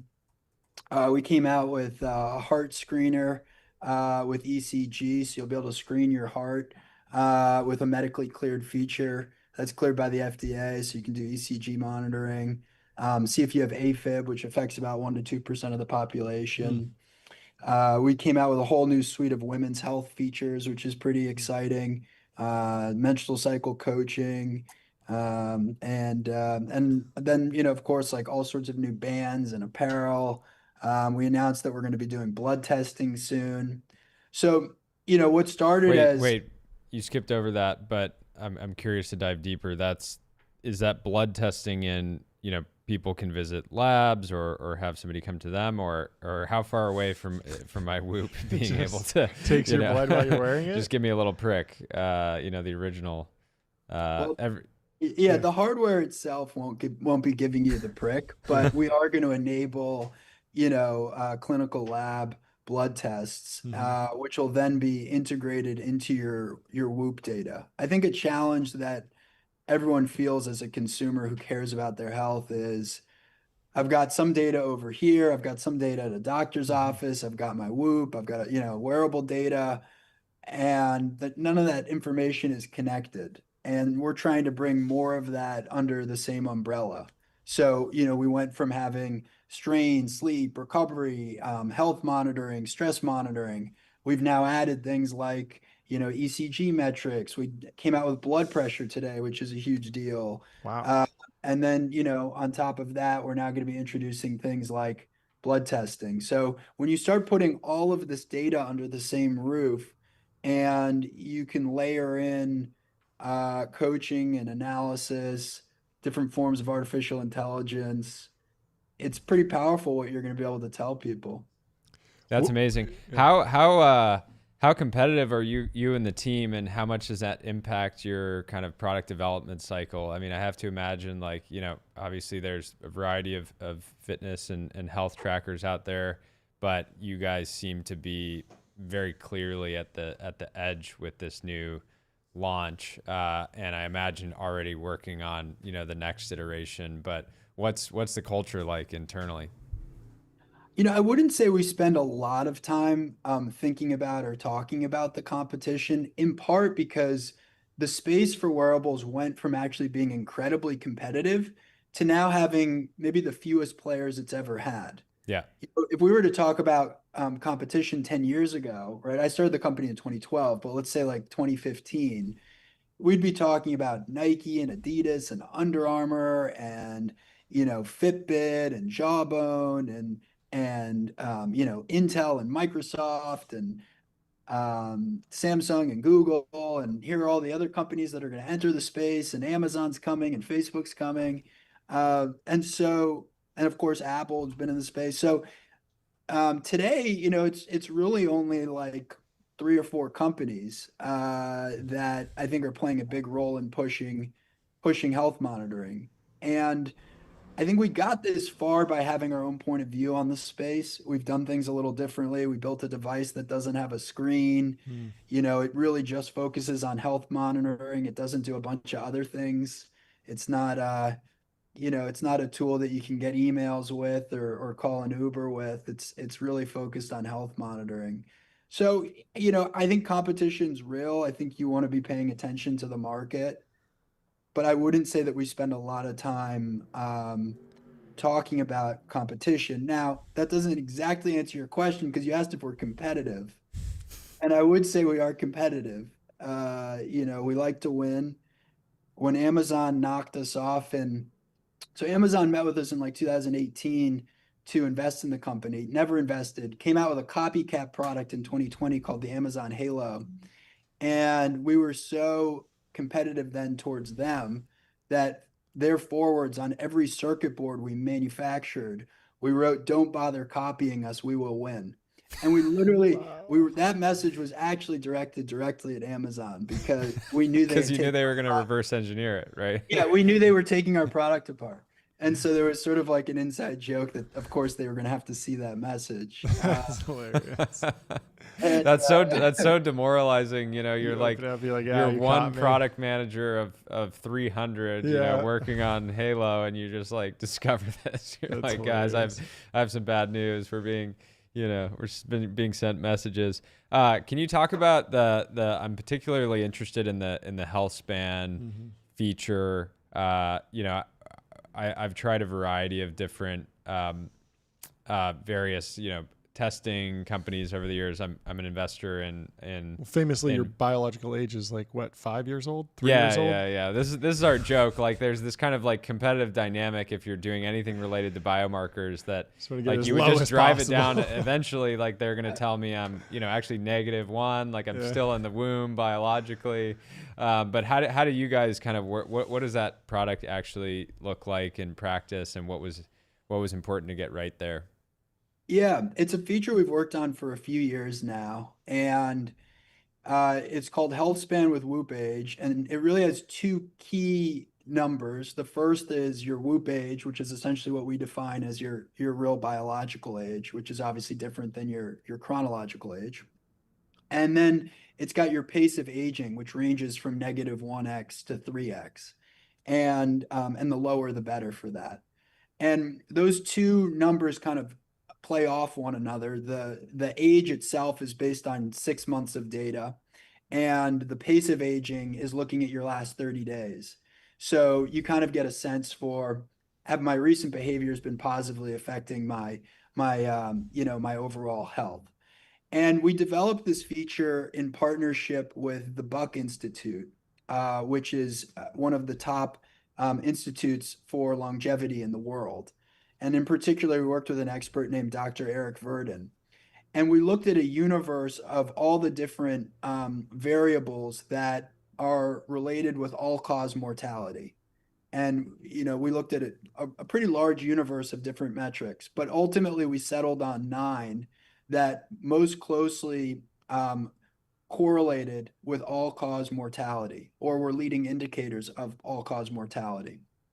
And those include the hours of sleep you get, your sleep consistency, exercise as measured as like the time you spend in heart rate zones, your steps throughout the day, your VO2 max, which is a huge one, the amount of time you spend strength training, and your resting heart rate, and so lean body mass. So we took each of these metrics. We actually show some of the research that is related to each one of them. And when you get the feature, you can go down every single of those 9 metrics and see the degree to which it's adding or subtracting from your age. And in a lot of ways, Cool. it's probably one of the first times Whoop has been really explicit on how good you are at a specific metric relative to your age, and your gender. And so people have found it very actionable because maybe you're great at these 5 things and these 4 things are making you older, and so now you know what you have to work on. Yeah, very cool. I have a question about Meta Ray-Bans partner with Luxottica Ray-Bans. Have you ever thought about partnering? Jordy was joking that you should partner with Patek Philippe or potentially Vacheron Constantin or maybe Audemars Piguet. But have you ever explored that? Do you see it in the future? What are you thinking on the partnership side? We're certainly open to different partnerships. We haven't done a lot of them to date. I think there's a few different categories of partnerships. So, one would be around just like the whole universe of accessories and apparel that Whoop has. Actually, one of the things that's quite unique to Whoop is it's the most customizable wearable on the market. So you can create 70,000 different types of bands and looks and feels for the product. I mean, for your audience that's watching this, that's not familiar with the product, like I'm just showing it right now, but these bands come off very easily, and you can swap in and out all sorts of different colors and looks and feels. We've got, everything from leather to cashmere to, an everyday silicone. And so we are looking at different partners in that category where maybe we'll do specific band developments with someone. The sensor can also be worn in different locations on your body, which is something that's unique to Whoop. So you can wear it on your upper arm, you can wear it in your boxers, you can wear it in shorts, women's bra, underwear. And so today Whoop makes all of our own apparel as well. But that's, as you can imagine, another area for potential partnership. Another category I would say of partnerships is around data. And so, Whoop obviously has a unique set of data. And then look, there's other products on the market that have unique sets of data. A very simple example of this was we partnered with Withings, about 9 months ago. And, everyone who has a certain Withings scale, when they step on it, it goes straight into the Whoop app. It updates their profile, the weight, the lean body mass would feed into your health span. So things like that just feel really seamless. You asked about like Meta and Ray-Bans and those sorts of things. I think from like a data display standpoint, we'll go where the eyeballs go, right? Obviously today everyone's got a smartphone. So as a consequence, we have an iPhone app and an Android app, right? If one of those platforms emerges as being really popular, one of these AR platforms, I could certainly imagine Whoop data appearing there. I think at the end of the day, we view ourselves as a tool for collecting this data and helping explain it, but we are open-minded to like what the platform is that you analyze it on. That makes a lot of sense, Jordy. Last question on my side, and then I need to go get one of the new ones. Yeah. Very curious now. How I'm assuming, since I imagine the majority of your revenue is really on the software side, does that mean that and I imagine a lot of your manufacturing is in Asia. My uninformed assumption is that you guys aren't terribly impacted by this, given that I imagine the real value that people are getting is from sort of the ongoing sort of membership. But talk about that and maybe how you're kind of planning around the tariffs. Look, I mean, we are impacted by it, no question. We manufacture some products in China. We also do some manufacturing in Mexico. We've got accessories and apparel that we source around the world. So yeah, look, the tariffs have impacted us. I think for now we're taking it on the chin rather than passing it to consumers. And my expectation is that some of this will evolve. And look, our standpoint as well is, all right, we have to have a manufacturing policy that adapts to where the U.S. is and U.S. relations with China and all of these different things. So I would say we're looking at a few different options in that category, but we haven't done anything yet that directly affects the consumer in a negative way. And at least I'm happy with that. Yeah, no, that makes sense. Well, this is exciting. Yeah, Congrats congratulations. On the launch. Where can people get it? Whoop.com. Whoop.com. Let's go. Whoop.com, baby. And I just want to say congrats to you guys. I think on creating a cool new category in this show. I've enjoyed seeing snippets on the internet and listening to you guys. I appreciate what you do. Thank you. Thank you. Well, come back on whenever you have news. Yeah, and, we'll see you soon. Yeah, we might have to start flashing our health spans on the Chiron so that it works well. We track our 8 sleep scores daily with the audience to sort of keep ourselves accountable. But just we want to because the audience wants that. We're gonna add every single health metric because we want to do this for decades. You can't stream for 3 hours a day without taking your health very seriously. Yeah, I think like every 30 days, just kind of a live update on your age, your health span. That's great. That's what the people need. Yeah. Wait, doing the show 3 hours a day aged you 10 years in 3 months? What happened, Jordy? Yeah. Hopefully not. Awesome. Well, congrats to you and the team on the launch, and we'll talk more soon. Thanks so much. Bye. Cheers. Fantastic. Giga stream. I think we're over 4 hours now, getting close to 4 hours, actually right on the dot. So thank you if you watched the whole thing. Thank you if you watched some clips. Thank you if you bought from any of our sponsors. We have another great show tomorrow. So I'm looking forward to it. It's going to be Friday. And that means it's rough. It's the worst day of the week. It's our last day of podcasting for the week. Yeah. But we got it. We got another week next, and then another week. And then Monday always comes around. Year. Yeah. Thanks, folks. Thank you for watching. We'll see you soon. Bye. Have a great day.